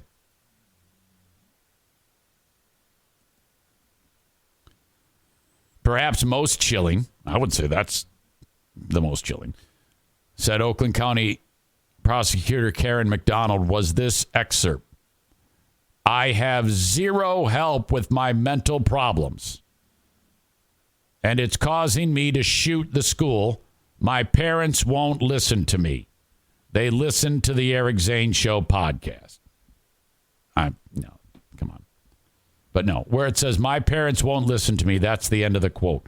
So he says it right there. And then the mom and dad, look at these two. Look at this. They're crying. Oh, my God. So he had made it clear, hey, I'm having a tough time. And they're like, fuck you. What the fuck? The journal entry was among many pieces of evidence that I actually, hearing that, I have less hate for the kid now. And there's a part of me that feels bad for him. How do you feel about that? I have zero help with my mental problems, and it's causing me to shoot the school. My parents won't listen to me. In all of these school shootings, I don't know if it's because I just didn't pay attention because it wasn't as close to home as this one is, but I have never heard that clear of a description for motivation than that. Describing why and what's going on in the noggin of the killer. He says it right there. He's completely blaming the parents. My parents won't listen to me. Holy shit. Excuse me. Too busy riding horses, having affairs, and growing pot in the basement.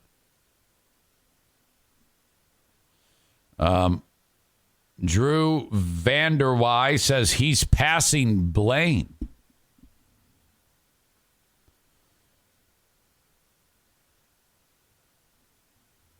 He's a narcissist and a perpetual victim. That argument can absolutely be made.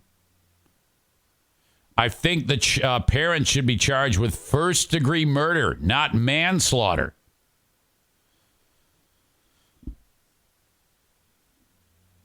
Bullshit. If he was supposedly that in tune with his mental health issues and realized he needed help, he would have sought out help elsewhere, like school counselors or something. Yeah? Well, I think that the case can be, I think all of those comments can have to be considered here. The journal entry was among many pieces of evidence that convinced 52-3 District Court Judge Julie Nicholson to order the Crumbley parents to stand trial. The court finds that the deaths of the 4 victims could have been avoided if James and Jennifer Crumbley exercised ordinary care and diligence in the care of their son, judge said. James and Jennifer Crumbley are accused of making the gun used in the November 30th shooting available to the teen and failing to intervene when he showed signs of mental distress. Ethan Crumbley is charged as an adult with first-degree murder, assault with intent to murder, terrorism, and gun charges. On cross-examination, defense attorney Shannon Smith argued there is no evidence. This is their attorney, the mom and dad. There is no evidence in the journal that Ethan told his parents that he planned to carry out a mass shooting, nor is there evidence that his parents knew he would do this. Earlier Thursday, an Oxford high school counselor testified that Ethan Crumbley's mom and dad appeared cold in the office on the morning of the shooting, never hugging or touching their son, who had just drawn a violent picture of a gun and the words, "My life is useless, and the thoughts won't stop. Help me." God, every time I hear that scenario took place, I'm like, how can that counselor, these parents, allow this to happen? How? The counselor, Sean Hopkins, offered for the first time a glimpse into what happened in the school on the day before and of the shooting. His testimony quickly triggered a sharp rebuke from the defense, who grilled the counselor about why he let Ethan Crumbley return to class, I think that's fair, that day after just telling the court he feared the student had suicidal thoughts and was not getting support from his parents. You could have said he has to leave. The defense attorney, Shannon Smith, told the counselor, I could have stated that. Correct. Hopkins responded, oh, my God, that school is so sued. He just said under oath, yeah, I could have. Oh, shit. As you know, I've been very hard on that school. They're shitty. This counselor needs to be fucking arrested. This is a horrible, awful malfeasance. This man needs to be arrested and charged. This counselor. He should be charged with involuntary manslaughter, in my opinion. Are you aware that the gun was in his backpack? Defense attorney asked. I don't know. Wouldn't you say I didn't know? Are you aware the gun was in his backpack? The answer was, I don't know. Well, he didn't say no. Smith asked Hopkins if he ever contacted Child Protective Services about Ethan Crumbley, arguing that that's required by school officials who suspect children are in danger. Hopkins, the counselor, said that he asked the parents to take their son home, but when they said it wasn't an option, he said he gave them 48 hours to get the boy into therapy, and then he would call CPS. 2 lawsuits have been filed against the school district over the shooting, alleging school officials made several missteps that put students' lives in danger. All right, there's more to this. I'll let you check it out on your own. What a shit show. In fact, I'll link it up here, but I'll put it in the show notes. But for those of you on Twitter or on Twitch who want to make a copy it and check it out later, there you go. The school is going to throw this guy under the bus.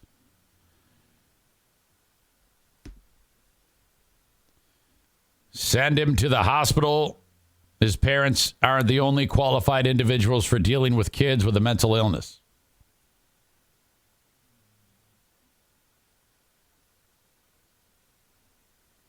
I wouldn't take anything from the school as credible info. They're still trying to cover their ass. Nick follows up with, I think we need to string him up, hang him high in the town square. Public executions really drove down the desire to commit violent crimes. I understand that, but I mean, when I hear about that, I think about like where my dad used to live in Iran, and it's kind of fucked up over there. So, I mean, this is a civilized country. It's a little weird. Fucking terrible. Okay. That concludes the awful stories today on the Eric Zane Show podcast, but I'm not done. Because I have to share something with you that I am so stoked about. And I'm going to give you the background of it. It's a song and a video that accompanies it. So I've seen it once or twice, and I've fallen in love with, what is her name? Mama Mihirangi. Mama Mihirangi. Or Mama? Maymay. It's Maymay Mihirangi. She is an indigenous singer from New Zealand. Maymay Mihirangi, or Mihirangi. I think that's how you say it. And you're like, what? I'll fill you in on everything in a second, but I'm battling the clock here, so bear with me. I apologize for this. First of all, homework assignment, you got to listen to the Just Chirpin' podcast. I made an appearance with the boys on Tuesday, and let me see if it's up right now. We had a great time. My God, that's a damn good podcast. I bust their balls, but man, they are real and raw and much more emotional than I give them credit for. I make them sound like a bunch of idiots chirping each other. But there's so much more to it than that. We started out, first of all, I was busting balls on the website. And honestly, the website's fine. I just need something to make fun of. But this is the new episode right here. episode 50. Brent is back. Brent hadn't been there. And he showed up to this podcast and didn't want really to do the podcast. He was down. He didn't feel good mentally. He was having a bad day. And I don't know what about. I didn't ask. I just know he didn't feel that great. But we started talking, and then he came around really quick and kind of stole the show on the fucking thing. We had a great conversation. They asked me a lot of questions about podcasting and getting started and a lot of like history stuff about me. And I just love those guys. So thank you for inviting me to be on your podcast. It was a joy. You can hear Just Chirpin' on Spotify. Also, I think that's Odyssey, YouTube. They're on Twitter, Facebook, and Instagram, and Stitcher. Just Chirpin', JustChirpin. Or go to their website, justchirpin.com, and listen to the podcast. So we talked for about an hour and 9 minutes. Or a little. They went for about an hour and 9 minutes. I was a little less than that, but good time there. Just Chirpin'. Check out the podcast. These four dudes who just sit back. Yes, they talk some hockey, but more like the stories that surround their nonsense because they're chirping each other. They're like busting each other's balls. It's a good time. Also required listening is Threads Podcast. Those boys over there. That would be, of course, threadspodcast.com. Mike and Jason, Hands In website. I think a new episode drops today. Because I think today. That would make sense because the last one was last Friday. So look for that. They usually go about an hour. They sound great. And they do a hell of a job. Threads Podcast, Life Unfiltered. So a lot of required listening for you. You can find Threads Podcast wherever you download podcasts. Now, to you boys at Just Chirpin', you see how easy that is? That way, I don't have to say like individual spots to get it. I just say it's everywhere. Wherever you download podcasts, you get Threads Podcast. You got to make that happen. I should introduce you guys to the folks over at Red Circle. Just Chirpin', because they handle all that stuff. You just put it to one spot and it goes on all of them, and it doesn't cost you anything. Okay, I should introduce you to the folks at Red Circle. That's what we should do. All right, Threads Podcast. Oh man, I'm going to rattle through a bunch of sponsors here. I'm not going to lie to you, and I don't want you to bump ahead. But I get talking, I get on a fucking roll, and then I got to rattle off the sponsors. One way or another, the sponsors are getting in. So here you go. I hope you're ready. Tag Accounting, get your taxes done. I'm getting mine done Tuesday. 616-301-9516. If you have a business, have them do all your business taxes. 616-301-9516. 9516. Anywhere in the United States, reach out to Tag. The Tax Hobbit will do your taxes for you. So simple.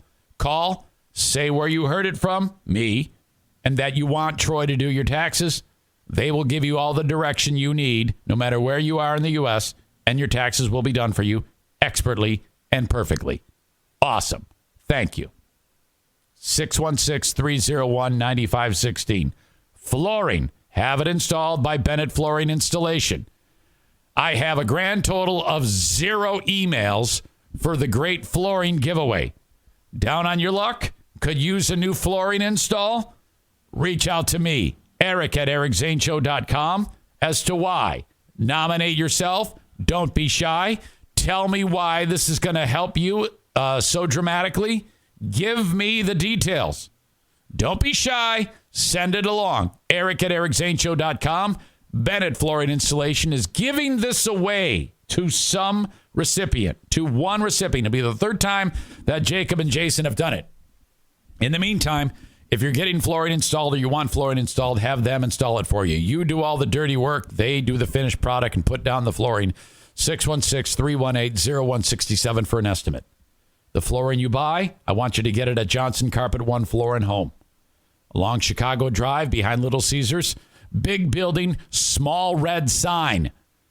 Johnson Carpet, 1 floor and home discount outlet. You guys need a bigger sign over there. You know? There's a big sale coming up in March that I'm going to talk about next week. But if you go there this weekend, mention my name, and you'll save 10% on whatever you decide to get. Johnson Carpet, 1 floor and home discount outlet in Granville, Michigan. Chicago Drive behind the Little Caesars. Check them out online if you need to. Just click on their logo at ericzaneshow.com. Okay. I was going to do 6 sponsors, but I'm not. I'm only doing 3 there. So what I'm going to do is I'm going to play for you this music video. And then I'm going to do my final sponsors and then do the asshole of the day. I need a drink. You're going to love this. I'm telling you.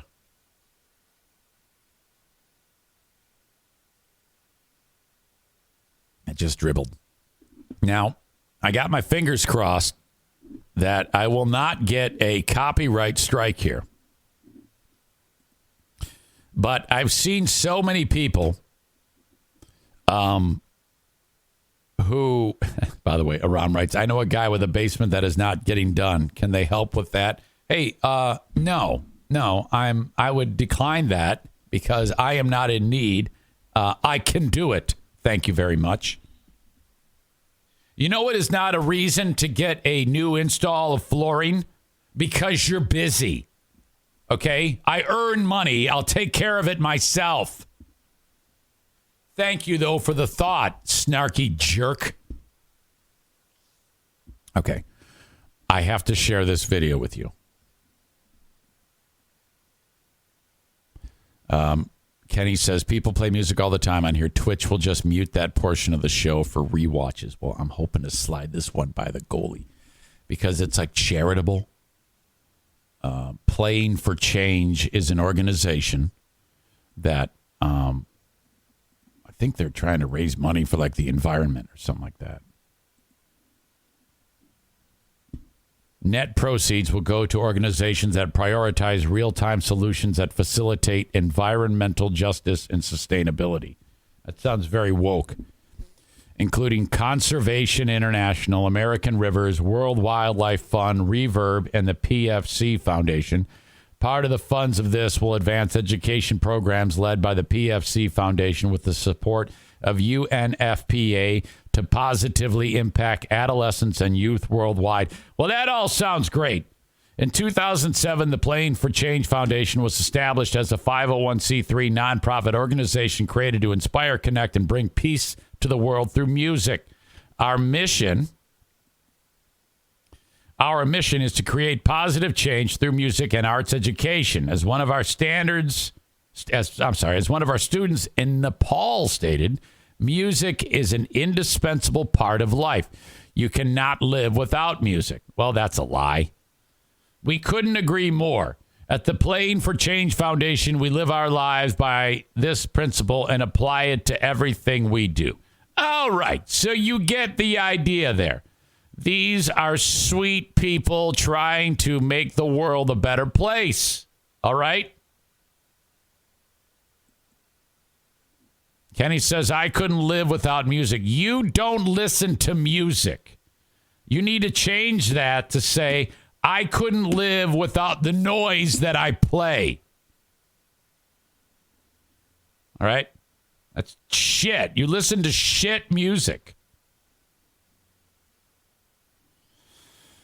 John Paul Jones, the legendary bass player from Led Zeppelin, is in on this. You might recognize Derek Trucks and Susan Tedeschi from the Derek Trucks or Trucks Tedeschi band. I almost said bland. The drummer from Jane's Addiction, you might recognize that dude. And I think that's about it. There's a lot of international artists that play some funky ass instruments and things that you haven't heard that have undisputable, incredible talent.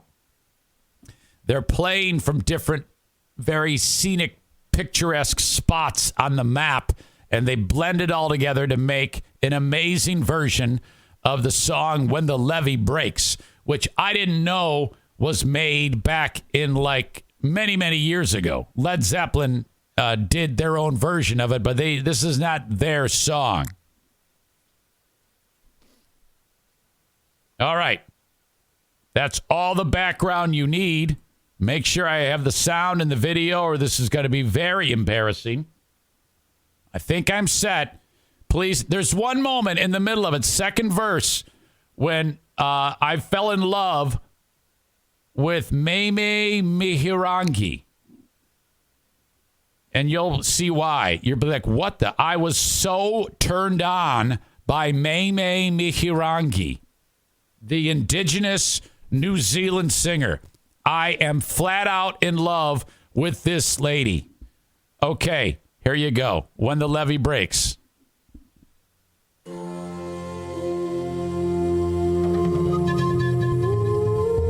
Look at that. Okay, here we go. Flood-torn area.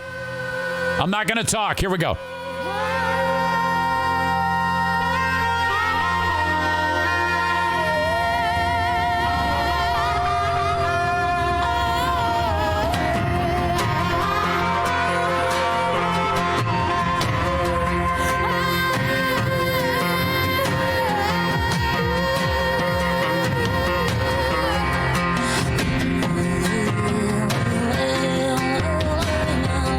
Have sex with her right on top of that mountain.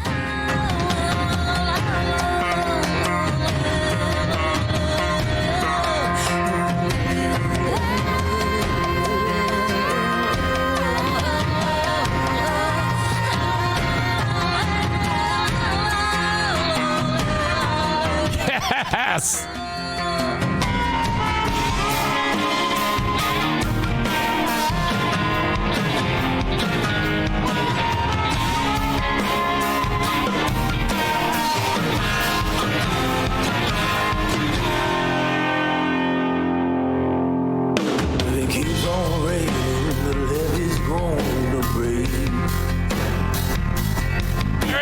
Keeps on raining, the levee's gonna break.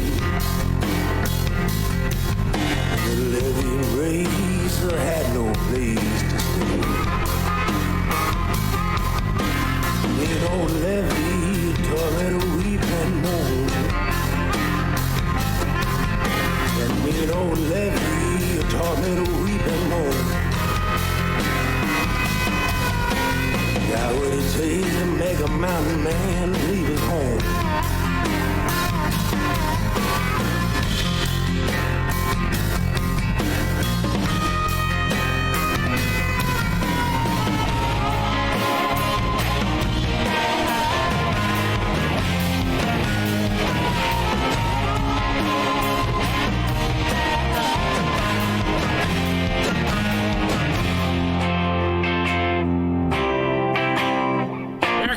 Here it comes.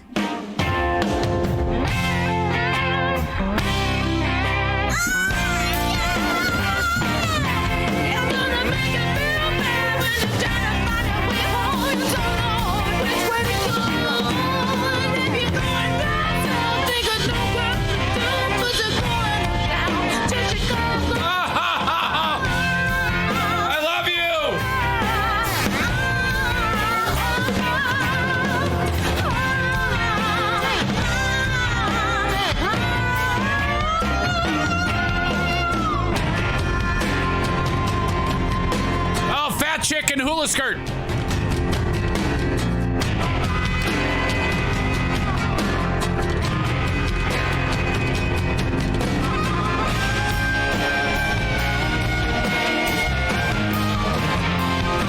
Susan Tedeschi.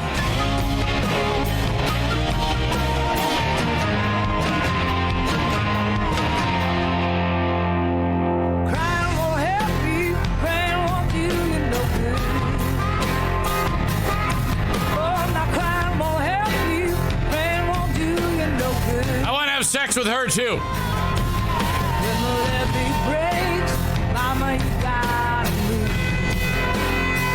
want to have sex with him too.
Holy shit!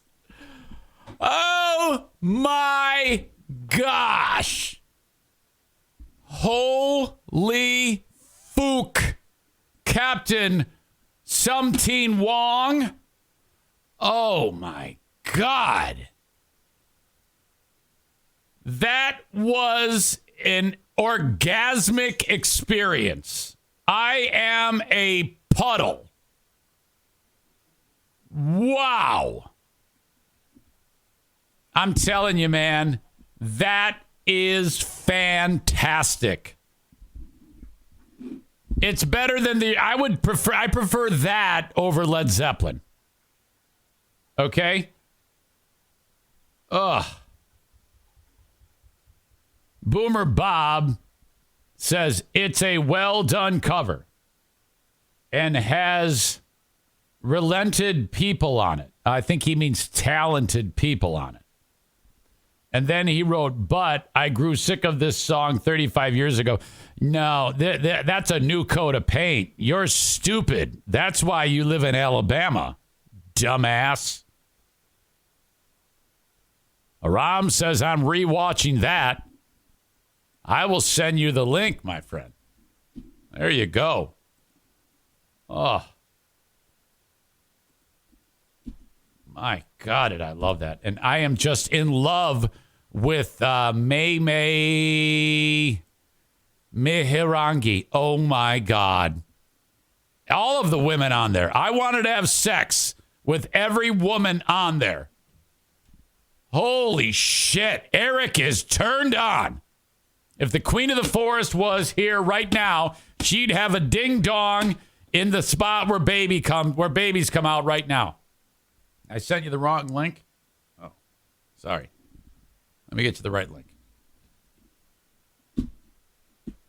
Oh.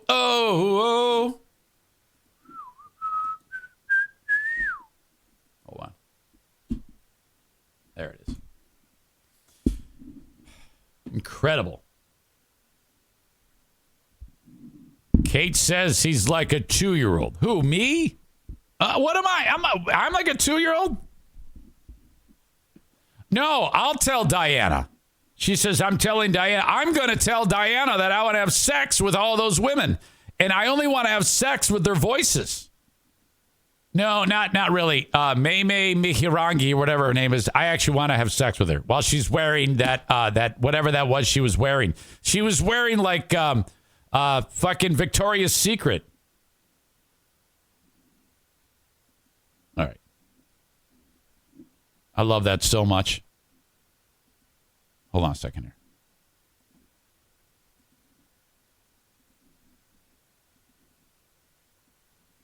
Gotta see that part again. Gotta see May one more time.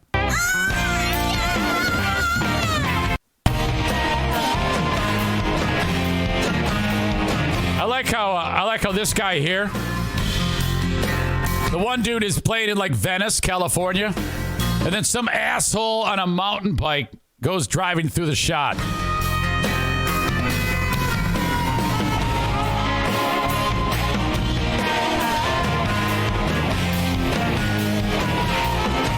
Right here.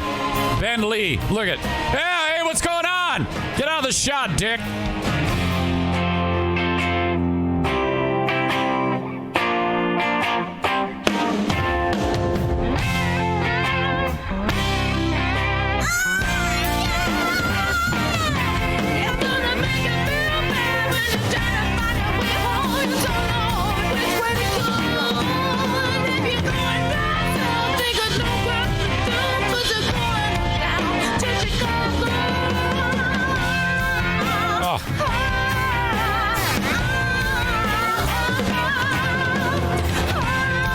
Derek Trucks plays 2 different guitars in this song.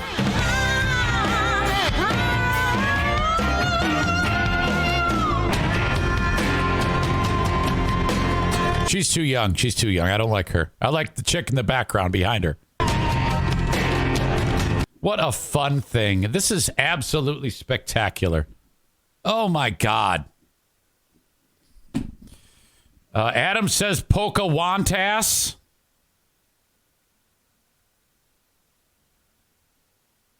Oh, my God. All right, there you go. I hope you enjoy it as much as I do. There we go. Playing for change when the levee breaks. Boomer Bob with the dumb comment. All right. Now, see, Kenny, that's called music. That is called music. I wonder what you think of that. If you see that and you notice how it like affected people, it like people dance to it, people enjoy it, that's because it's music. You don't listen to music. You need to listen to that more often. So go to that and then get rid of all that other shit you listen to, and you will be better off. Your life will change for the better. You know? JM Synthetic says, why do they always hold their headphones like they're putting a hand on it? Is it doing anything? I think they're able to, I know for me, when I do PA, I always go like this because I don't have headphones. When I do PA at the basketball game, I always do this because I cannot hear the PA. I need to hear what's coming out of the speaker, so I always do that so I can hear it. They want to be able to hear their voice better, so they push it onto their head, one side, and then it all these noise that's affecting it, like the fully enclosed headphone is what you want, but you want it to really, really get on your head so that you want to know exactly how you're sounding so that you're not flat or sharp. If she can hear 100% what she's doing on one side, she's able to, that's at least what I think. Do you think she'd piss on the guy on stage? That's great. That is funny. All right. I could not get enough of that song. And when I'm done with the show, I'm going to play it again. And I might even have a moment. Totally kidding. No, I just love her. If you can't tell. If you can't already tell. Bosco's Pub, March 14th, 6 p.m. That is a Monday. We'll check you out in Hudsonville, Michigan at Bosco's Pub. Go there for the burgers. Stay there for the booze. Open at starting at 11:30 Wednesday through Saturday on into the night till you close it down. Monday and Tuesday, they open up at 4 p.m. Bosco's Pub. We will see you there. Bruce, no. On March 14th at 6 p.m. No, don't lick your paws. That's bad. No. Don't do that. Thank you to Blue Frost IT, the managed IT service provider for the show. Blue Frost IT, online at bluefrostit.com. 616-200-8550. For your small or medium-sized business, you have a tech department now. Congratulations. Because otherwise, if something goes wrong, if you have to take all your shit over to some computer shop in town or whatever, Best Buy, I mean, my God, what up? You might as well just shut the business down.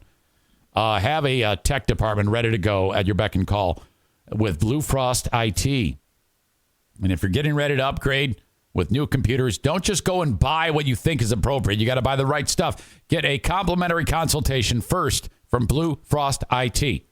616-200-8550. And last but not least, the Mario Flores Lakeshore team of Van Dyke Mortgage. Thank you. 231-332-6505.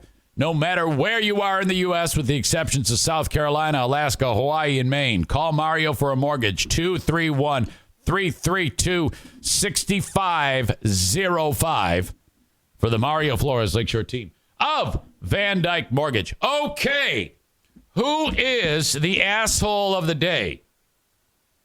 Yesterday it was Putin, and I think we could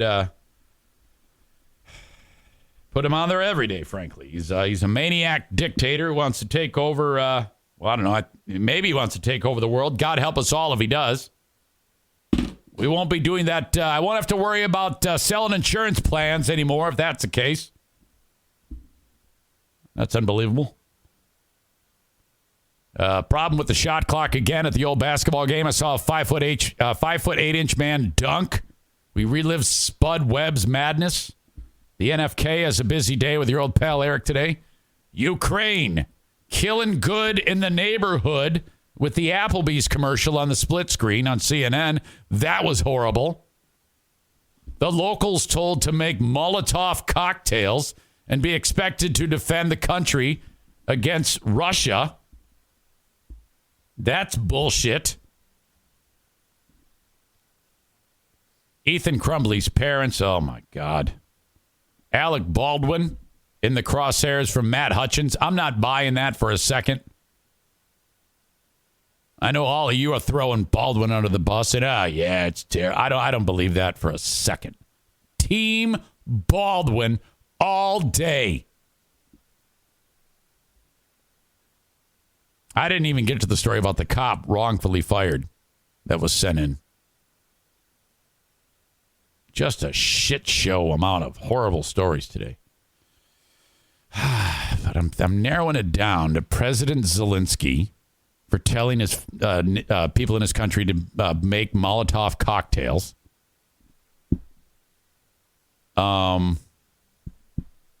Ethan Crumbley's parents. Putin and Matt Hutchins.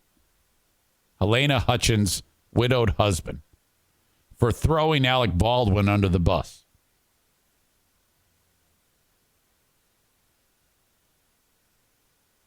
Adam says people who hate vinyl should be asshole of the day.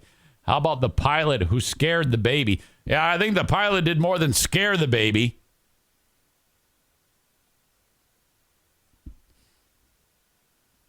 Asshole of the day, Alec Baldwin, for pretending he's a victim. Asshole of the day, anyone who wants to turn a blind eye to Ukraine right now. Well, now, wait a minute, you ding-dong. What is a watchful eye? Tell me. Going like this, tisk, tisk, to Putin? There's nothing that can be done. Nothing. Unless you want the U.S. to invade and start a war, World War III. That is, if you're describing that as a blind eye, that is what is required. We're not getting into another motherfucking war. I hope.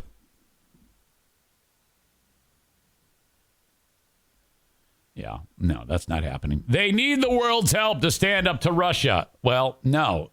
There's been a lot of countries in the past that have needed help to stand up to other countries. We are not the world's keeper. We shouldn't do that.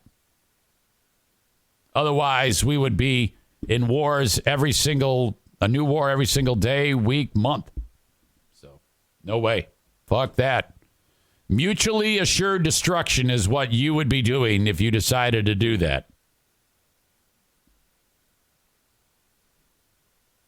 School counselor for asshole of the day.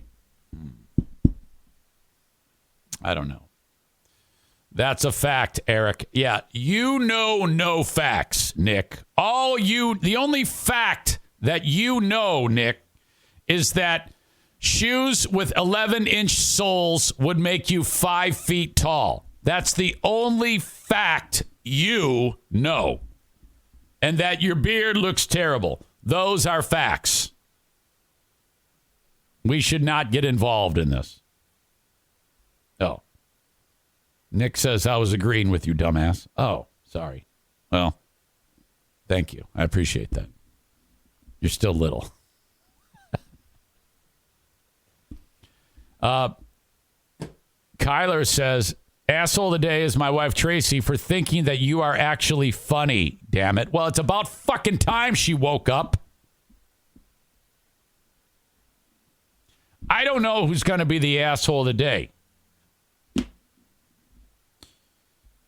And I got to get the hell out of here. So, all right, Cardiff, I'm going to send him over to you. So go live. Are you live yet? I think you are.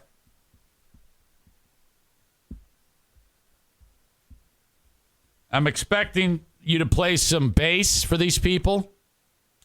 Okay? Ethan Crumbley's parents are once again the TC Paintball JM Synthetics asshole of the day. Kate is already saying she is not going to enjoy your show, Cardiff. That is rude. Why would you do that? I don't know why anybody would have a problem with Cardiff Electric. That is the greatest podcast on the internet or whatever he says. I don't. Why is everybody saying bad things? Fuck off with the Cardiff nonsense. What? Is Cardiff still on WATP's shit list? Well, I don't know. That's a great question you can ask Cardiff. Because I'm going to send you over to the Cardiff Electric podcast right now. I don't know what he's doing today, but I expect great things. All right. I'm going to play a little ad here, and then I'm going to send you off. Don't go anywhere. We're going to raid Cardiff. It's coming, Cardiff.